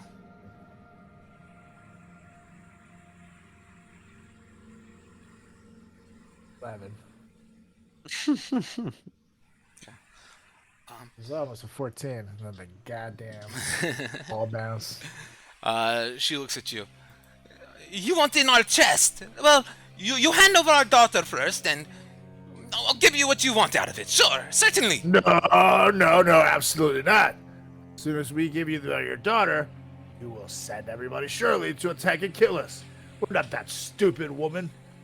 So you will give us the combination first, and we'll retrieve items from the safe.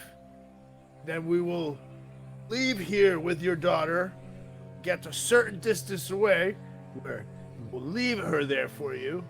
Let's gladly and safely away from here.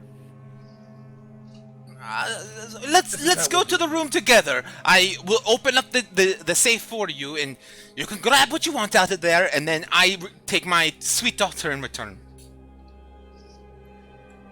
I don't know.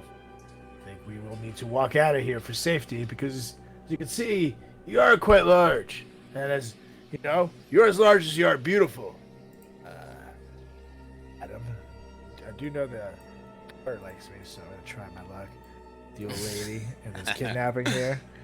You know, maybe a little Stockholm sexy syndrome happens. Yeah, I don't know that I can safely trust you, to be honest. So I don't know. I think she will need to exit castle with us once we're safely away. I promise you, you have my word, she will not be hurt. As you can see, we haven't hurt her yet. She will continue to be safe under my hands. Look, how about this? You all, as I mentioned, we go to my chambers. I open the safe for you, the chest, and you take what you want. You can leave with Cinderhild. Mama, no, I don't want to go. Please, don't let them take me. Cinderhild, it'll be all right. You all can go, and then once you all can leave, you release Cinderhild back to us. That way, you're out of the tower, you're out of the mountain, and... Does that work? See? That's exactly what we need. Yeah, excellent. Okay, we can do this then. We can do that. Okay. Go to the chamber. Hester, Nestor, you stay here and watch over all the goblins. We'll be right back. That's right. Esther, Chester the Molester, you guys stay here. We'll go. One of the ogres pounds his great club with nails all around it into the basalt table in front of him as you call him Chester the Molester. And looks at you with this dumb fucking face, because you know ogres are fucking dumb. And she says, okay, just no problems. We don't need to cause any problems. How the hell did you even get in here, anyways? Oh, you know, we're very sneaky, and as she's getting close to us, I'm making sure to stay behind daughter and push her back, you know, and make sure that she doesn't touch us or anything. It's ahead of us. How You know, very doors sneaky. open? What'd you say? How do the doors open? They push in or out to the kitchen? They're actually like swinging Sliders. kitchen doors. They swing both ways. Yeah. They're like SEMO on a Friday night. Yeah. Not covered in grease. That's not what I meant. Yeah. What's south of here? There are 2 double doors right there. Let me reveal that for you. Sorry. Yep, 2 double doors, iron double doors, 20 and 30 feet tall. You'd imagine that they're probably situated on the other side of that large central chamber that you guys saw when you first came down that elevator shaft. I go, gentlemen, do we really believe these ogres aren't going to come out of here? Yeah, we really do. Make an insight check, Wilmore. Um,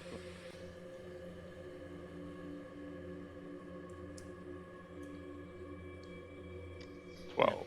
Seem to heed Brimskarda's word and, of course, listen to a superior such as her. Okay, well let's we can give it a shot. I'm gonna leave Sanity there, and she's gonna like fly to us as fast as she can if she sees anybody leave. Okay. Brimskarda leads you guys on through. Oh, what are you waiting for? Come on, come on. Fang, anything going on with you right now as this is all going on? Nope, I'm just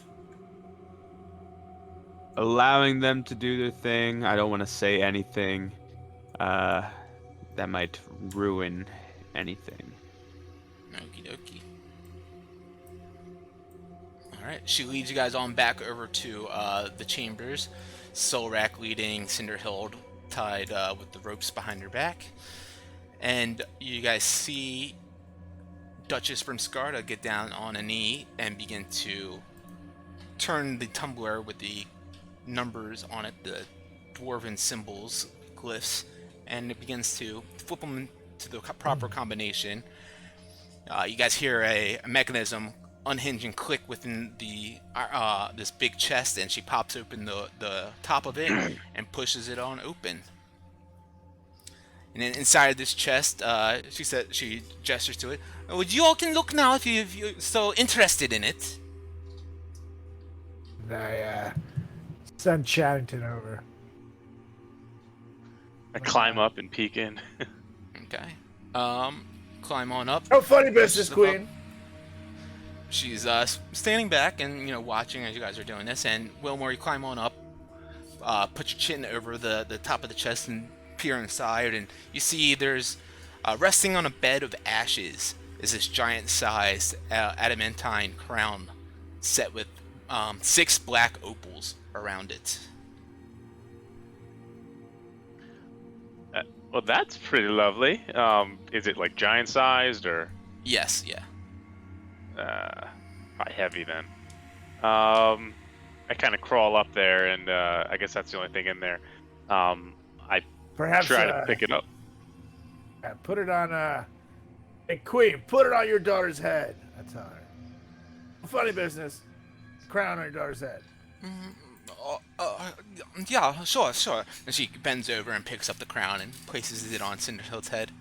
And yeah, it's just a beautiful, large, heavy metal crown set with these beautiful, perfect 6 black opals all around the perimeter of it. All right. Well, And promise.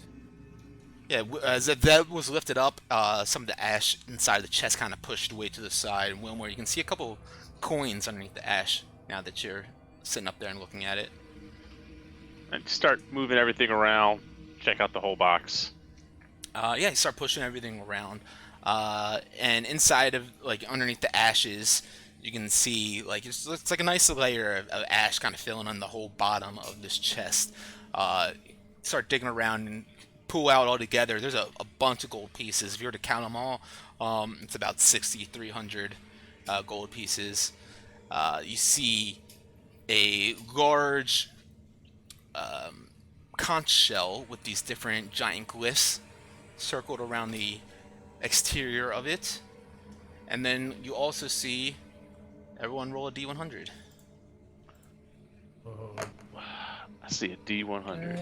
I see 100 Ds. Ew. Ooh, that's a 9-5. Edie.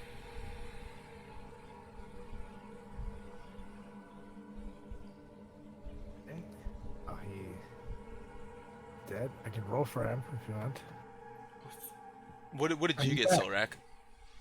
80. Oh, 80. I just say that now. Yeah, it just popped up, yeah. Fang, D100 from you.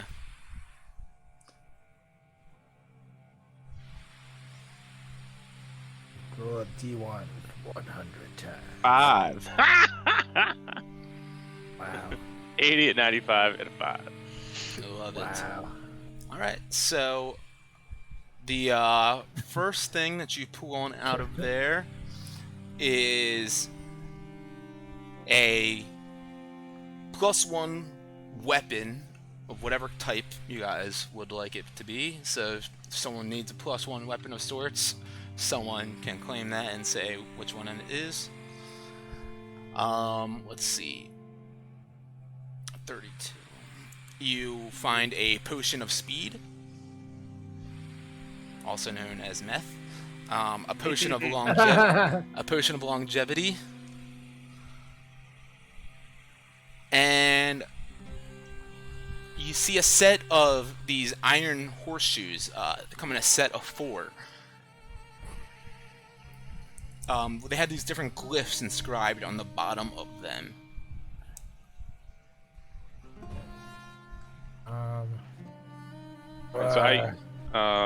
Potion of speed. Isn't that like a haste spell? It is. All right, so I kind of peek my head up, and and what does the longevity do? A potion of longevity.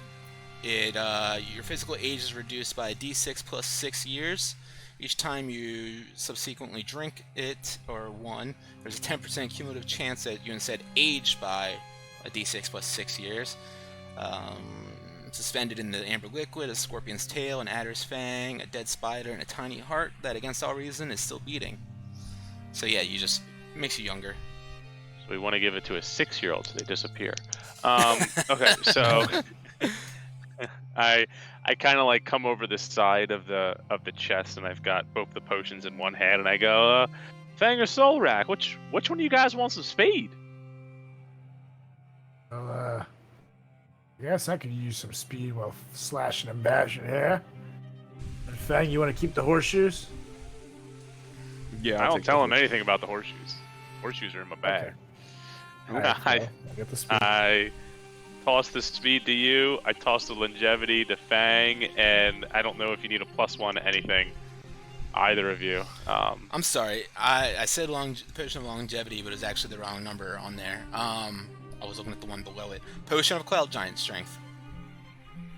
That's what it is. Chaddington, you can have that. I already have a giant strength one. Fang, why don't you want that? Just curious. Because I have potion of frost giant strength. Okay. But I'll take the giant strength, and you take the speed. Oh no, I don't. The speed works better for you because you can slash and bash. I can't do other spells. The what's the giant one? I'll take the giant. Potion of Cloud Giant Strength. Cloud Giant. Right. And what was the speed one called? Just potion of speed? Yes. And so pretty much what that does, it gives you the haste. It acts as giving you the haste spell for a minute, and haste gives you your speed is doubled. You gain a +2 to your AC. You have advantage on dex saving throws, and you get an extra action on each one of your turns. So you'll be able to take 4 slashes if you're dual wielding as just your action. I'm sorry. Yeah, 4. Yeah, 4. Actually, no. 4 doesn't matter if you're dual wielding or not, because you get 2 attacks in action no matter what. I'm sorry, but that action can only be used to take the attack. 1 weapon attack only. So I'm sorry. Yeah, it's only 1 additional attack that you can do. Yeah, so you get 1 more demon sword. Yeah. A thing, but whichever sword. So I got 3 slashes. Correct. Yeah. And a bonus. Yeah. Plus your bonus. Yep. Cool. Yeah. So. And is it the horseshoes of speed or the horseshoes of Zephyr? Zephyr. Put those on Brutus. All right. And then I pocket the gold for now until afterwards to split up, so we only have to split it 3 ways. All right. Well, you went in here, you took what you wanted from our chest. Now, you get out, and you can release our daughter when you get out of here. I'll lead you through the door if you want me to. Yes, you can lead us to the door, and then no, you have to stay back after that. We're safely away from here. You will totally release her. And then I say that, I gently tap the daughter so she knows we're not release her. All right. Yeah, she gets a jive. So you guys gonna let her lead you out then, I guess, to the front doors? No. Yeah. No.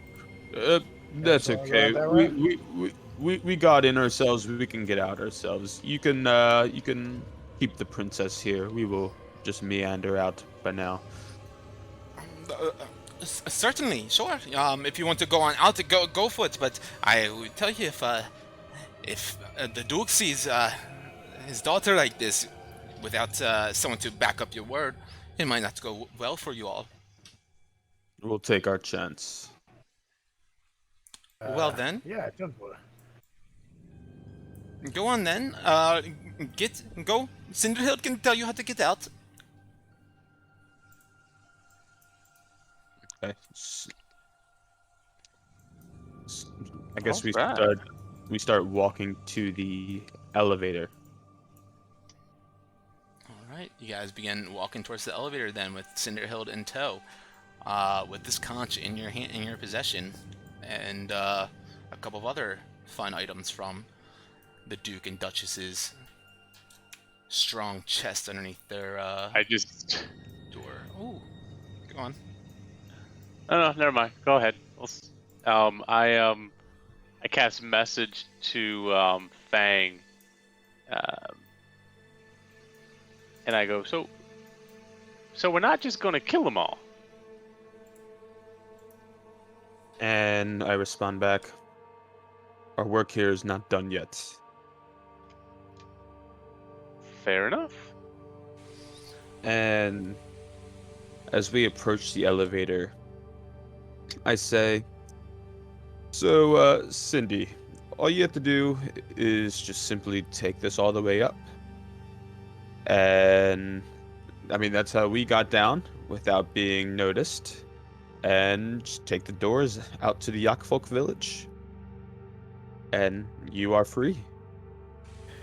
The Duchess would come back up around this time and behind you all as you're about to come into this room with the elevator shaft. And so, well, I have thought about it again, and no, I'd like to see this through. I'm going to walk you all out here, and we're going to speak with the Duke about it. I'm not feeling comfortable right now with you strangers walking through our home.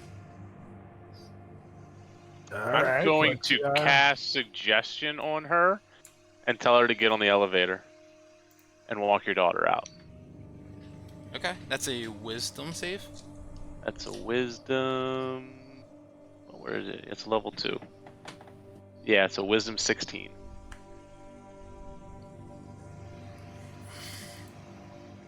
Well, Cinderhild, come on, you've heard him. Let's get going. Well, Mama, we have to wait for the elevator to come back down. It's not even here yet. Oh, certainly, you're right. Stands to the wall, just kind of waiting there for a moment. Cinderhild looks back at you all like, what's going on here? What's your plan? And look at Sharrington. And for a message. Wait for message. I cast message. We get them on the elevator, and we have 30 minutes to kill Duke Zalto and maybe get the Fire Primordial back.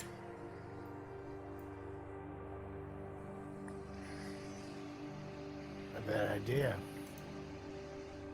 But I don't know how the daughter here is gonna feel if we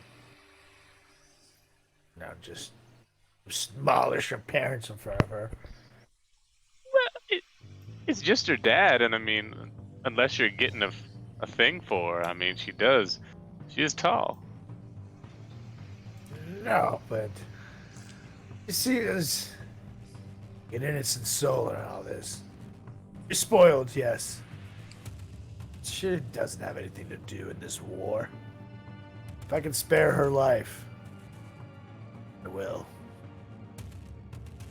And while we're having this conversation, it's basically like Solrak and me, and I guess like Fang, it's like a triangle, and I'm just like pointing to Solrak every 10 seconds, and then I just like point to Fang, and it's like, the plan is to kill Duke Zalto, right? As I nod my head. And I point back, and go, that's 2 against 1, my friend. Come on, you guys.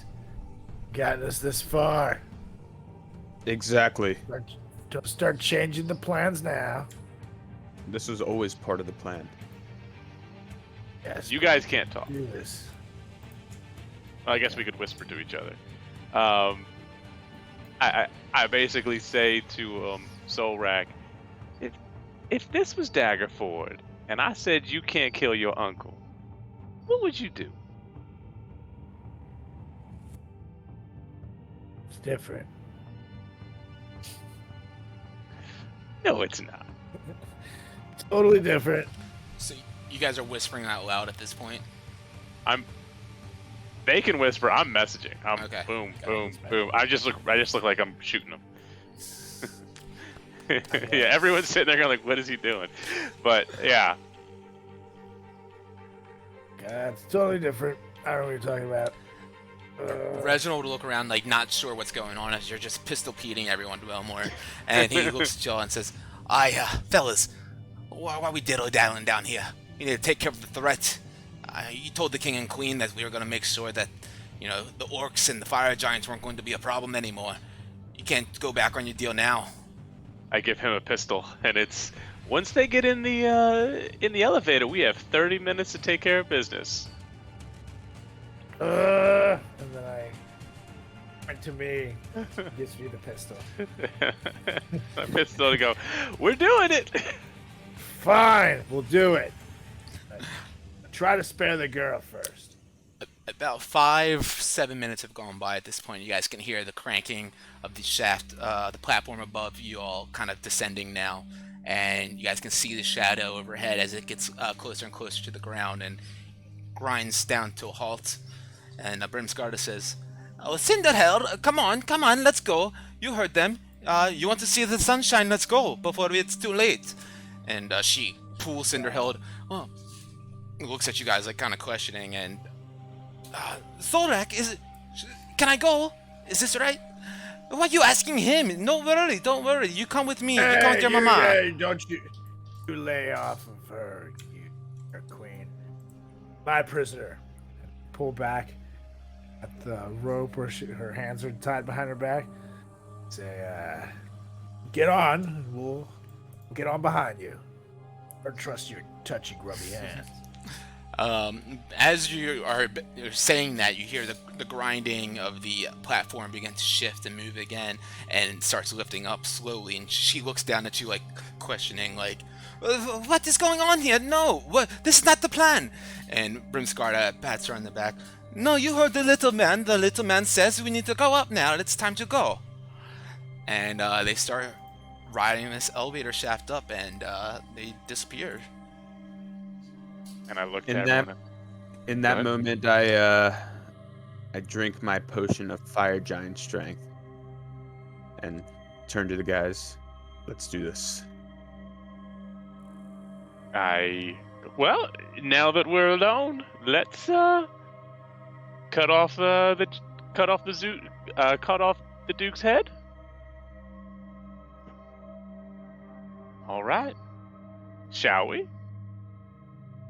And once I hear the word, I'm going to take a step in front of the daughter. I'm going to swing my giant slayer sword at the mama. Okay. Roll to hit. Wait. So are you on the elevator? He said he was going to do it right before they rode away, essentially. 20. And the damage is 11. That's a 29. Yeah, that hits. All right. hold on.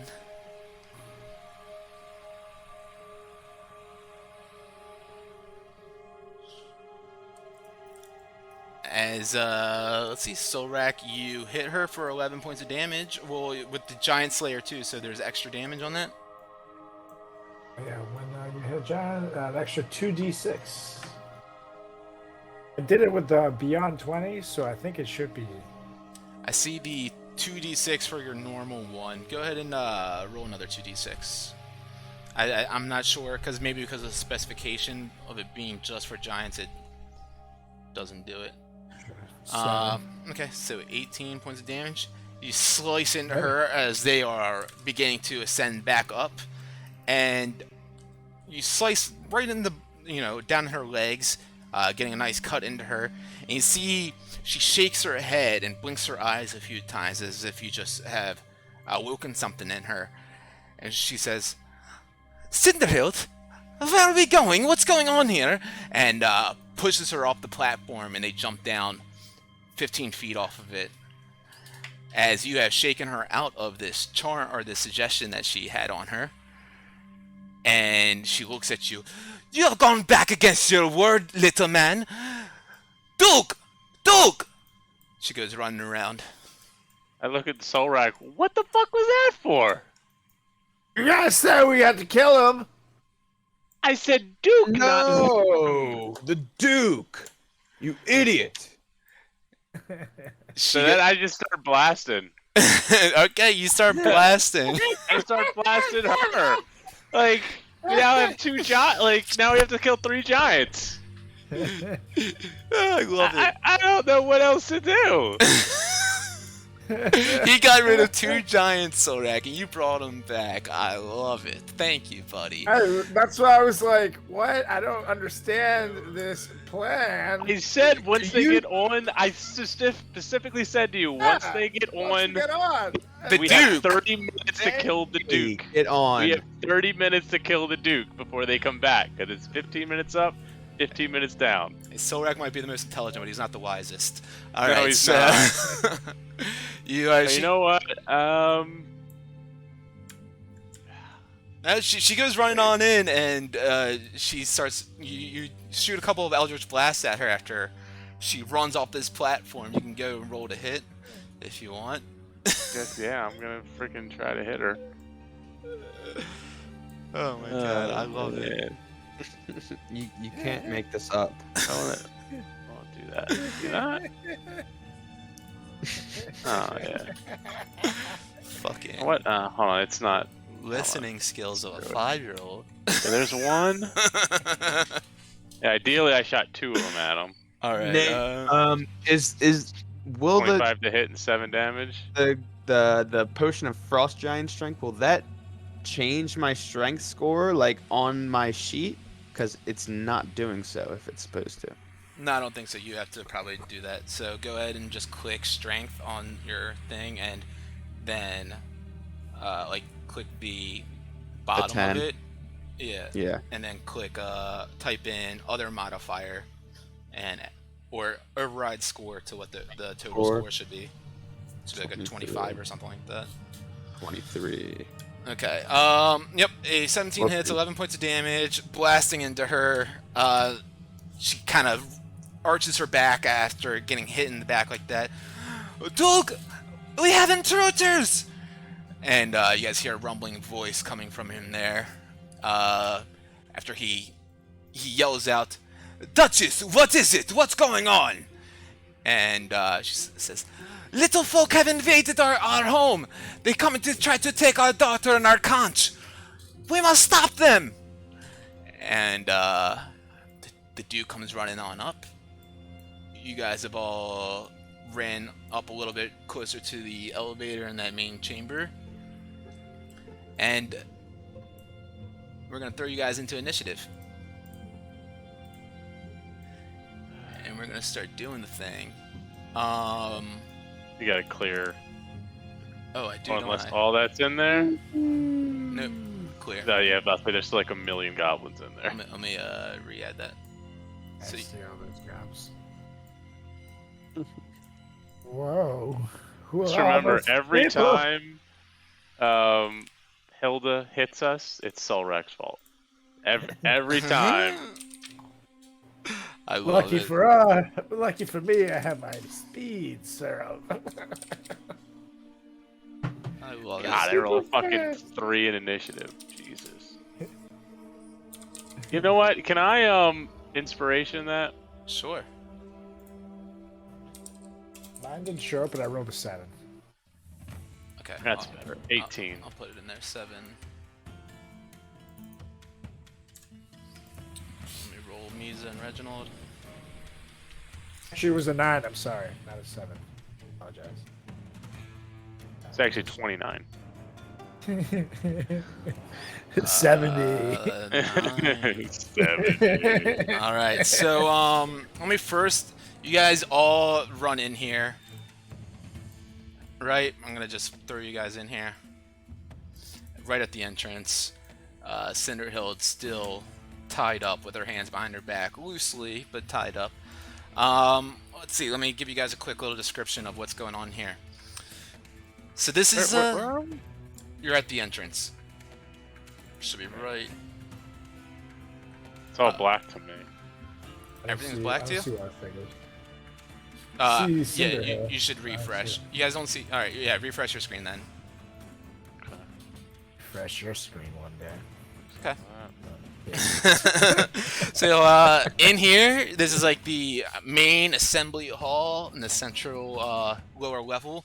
You can see pools of light huddle around lit braziers and niches along the walls, and iron cable towers rise to support the bucket chain that rattles overhead. Basalt pillars support 90 feet high ceiling, and iron gantries are bolted to the walls 50 feet above the floor. An iron staircase along the south wall climbs to the western gantry. You guys can see right in front of you, suspended and steadied by huge chains near the middle of the room, are the helmed and head and upper torso and rest of the bulk of Vonindod, which has looks more or less intact. The adamantine colossus stands about 80 feet tall. This thing is a massive hulk, but right now it's just dangling lifeless. You can see a large ruby set in one eye. Looks like the other eye doesn't have a gem in it, missing currently. Let's see. To the south, you guys can see a large fire giant with these. Let me send you a picture. I didn't add them to the game log or to the combat tracker either. Oops, I clicked the wrong button. Oops, that was just refreshed on my screen. That sent to you guys? Yeah. Yeah, you guys can see this fire giant, massive, with these huge shields that are almost like plow blades. They bear spikes on the front of the exterior of it, and they're glowing hot with this red aura of heat and fire off of it. Wearing this massive helm and their eyes glowing red as well, wearing this heavy plate armor. Looks like they're guarding the massive 2 adamantine doors on that side. Let me see what else I got for you. Yeah, the 2 hellhounds running around in front of Duke Zalto. You guys can see, as I mentioned before, they have like this black charred hair and fur. Looks like they have this this fiery aura and embers kind of burning in its throat and mouth with these glowing orange eyes.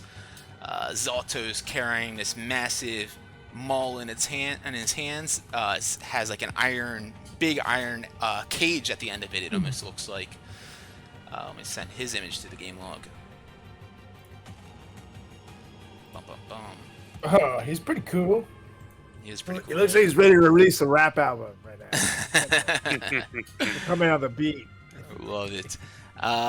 Yeah, there's a large iron ball being rolled, kind of just slowly rolling around in the floor in front of the hellhounds. And Zalto picks up his maul and sees you guys all approaching.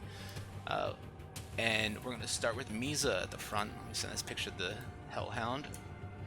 Alright, so Misa, with 50 feet of movement, he's going to run on up to the Duchess. And he's going to smack her twice with his quarterstaff. Smack. A 19 hits, doing 11 points of damage. And then a 22 hits, doing 9 more points of damage. Just kind of cracking his quarterstaff into her a few times, and then goes ahead and takes a, she's standing much taller than him. He's very intimidated by her, but uses all his might to knock an unarmed strike into her as well. And he will crit on that. Wow. 14 more points of damage. AKA work. That's right. boy. Looks back at you all. Fang, it's your time to shine. It's time to get your revenge, bud. But of course not before Reginald and everyone else goes before you. Reginald looks up. He's got his little legs, can't really run too far, so he's going to take the dash action to run all the way up to Brimskarda, and that's going to be his turn. Brings us to Wilmore. Fang, you are 2 down. 25 feet. That's great. Just 25 feet.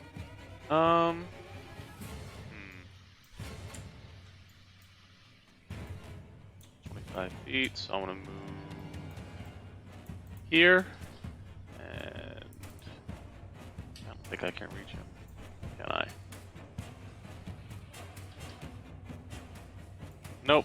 So I am just going to blast at my lady friend.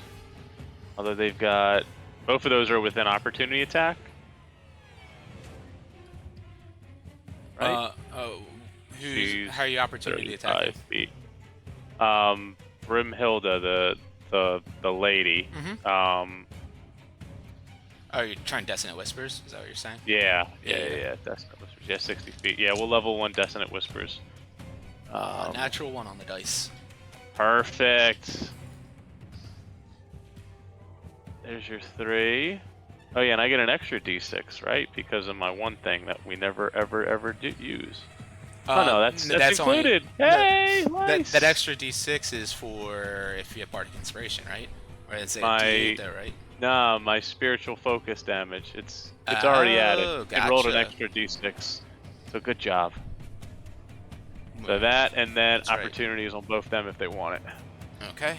She has to run back her full distance. Is that what it is? Full distance, yep, directly away from me.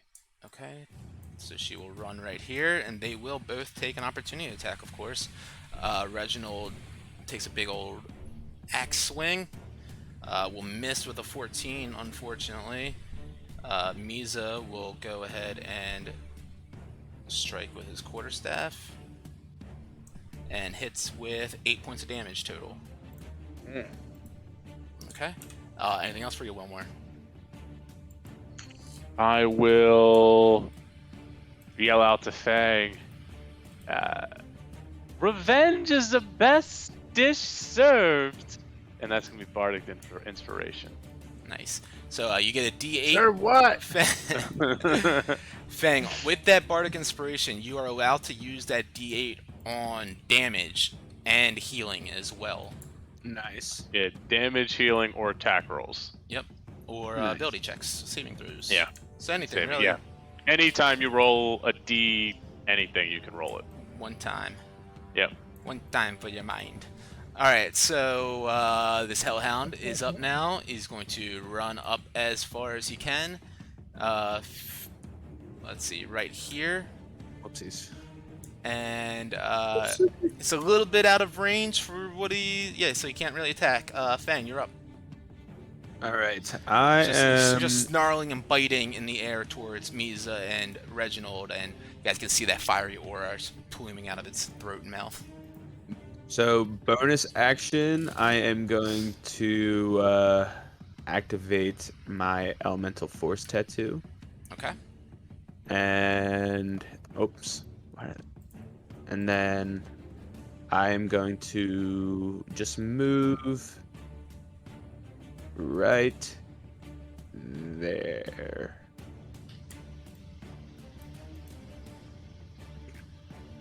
Okay. And Bardic Inspiration, I get that on like my next like You got attack. it for 10 minutes. You You have it can for- do it. You can use it whenever you want. Okay, all right. One cool. time. Yeah, Yep. one time. Yeah. I just want to make sure like I didn't have to use it right away. Nope. Okay, cool. And that Fair is question. my turn. Okay. No actions or anything? No. Totally fine. All right. Second Hellhound is up now. Barking up. He goes running as far as he can towards the imminent threats, and that brings us to Solrak. We didn't do going anything for to- Sanity real quick. Does Sanity want to do anything with you one more? Oh, where is Sanity? Oh yeah. Understood. He would have dashed With me. kind of right over here. All right. Or Solrak, you got it. one third, yep. All right, I'm gonna dash about 40 feet or so to next to Misa here. You got it. It's 45 feet. You can go a full 60 feet if you want to. No, but does that put me? Oh wait, did you take a haste potion? No, you didn't. No. Right? Okay. No. Yeah, but I don't necessarily. Yeah, I'll do the 60 actually. That's it's good. Okay. Take it off. So put me that close to her. Right over here. All right. Anything else for you? I'm going to reach. All right, love it. So that brings us down to this fire giant dreadnought down on the bottom. You see him start moving towards these stairs over here, and that's gonna be his turn. Brimskarda, you guys see, grabs a vial off the chain around her neck, rips it off, pops the lid off of it, and quaffs down a liquid inside of it, throws the vial behind her, and you see her eyes grow and look at Solrak going wide. You made big mistake, little man. And she comes running on up to you with a great sword that she pulls out from her back and takes 2 swings at you. A 29 and a 15 to hit. And the 15, I'm gonna do a reaction, but go ahead and do damage. Okay. The hit Ooh. does... Does it say? No, it just says 66. That's just a lot. 36 damage, slashing damage, so halved to 18 to you. Okay, and I'm gonna riposte the one that misses. Okay, go for it. Use your reaction to try to swing at her, seeing an opportunity, an opening to do so. We're gonna go. Oh my god, this is that one. And you just completely slice over to the side and miss her altogether. You do have to spend that superiority dice to do that, so unfortunate. That's going to end her turn, taking those slashes into you. And the Duke looks around, and you see him. He pulls out of a chain underneath his armor as well, and he pulls up a whistle and puts it to his lips and blows the whistle, and it makes this tune that's very high pitched and like it can exceed past the grumbling chains and motors and everything going on inside this chamber here. And he runs on over, and let's see. He picks up that big iron ball off the ground and throws it towards the closest one, who is Reginald, but misses with an 18. Actually, I think that is his armor class.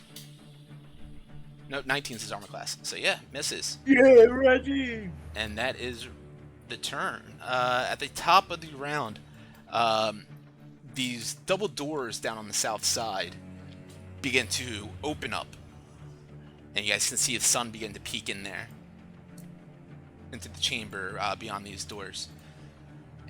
And as the doors open up, you guys can see 5 drow beginning to move in there, or 6 drow rather, beginning to move in beyond the doors, and they look around to see the heat of the battle going on beyond Vonindod's hanging body, and the 4 in the back all pull out scimitars and bladed weapons, and the 2 in the front look like they begin to conjure some sort of spell.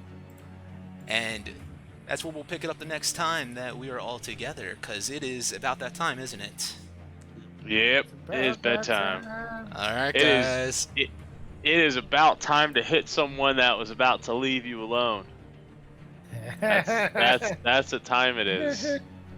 To be fair, the No, there trial is no would attack fairness. us anyway. You're just wrong.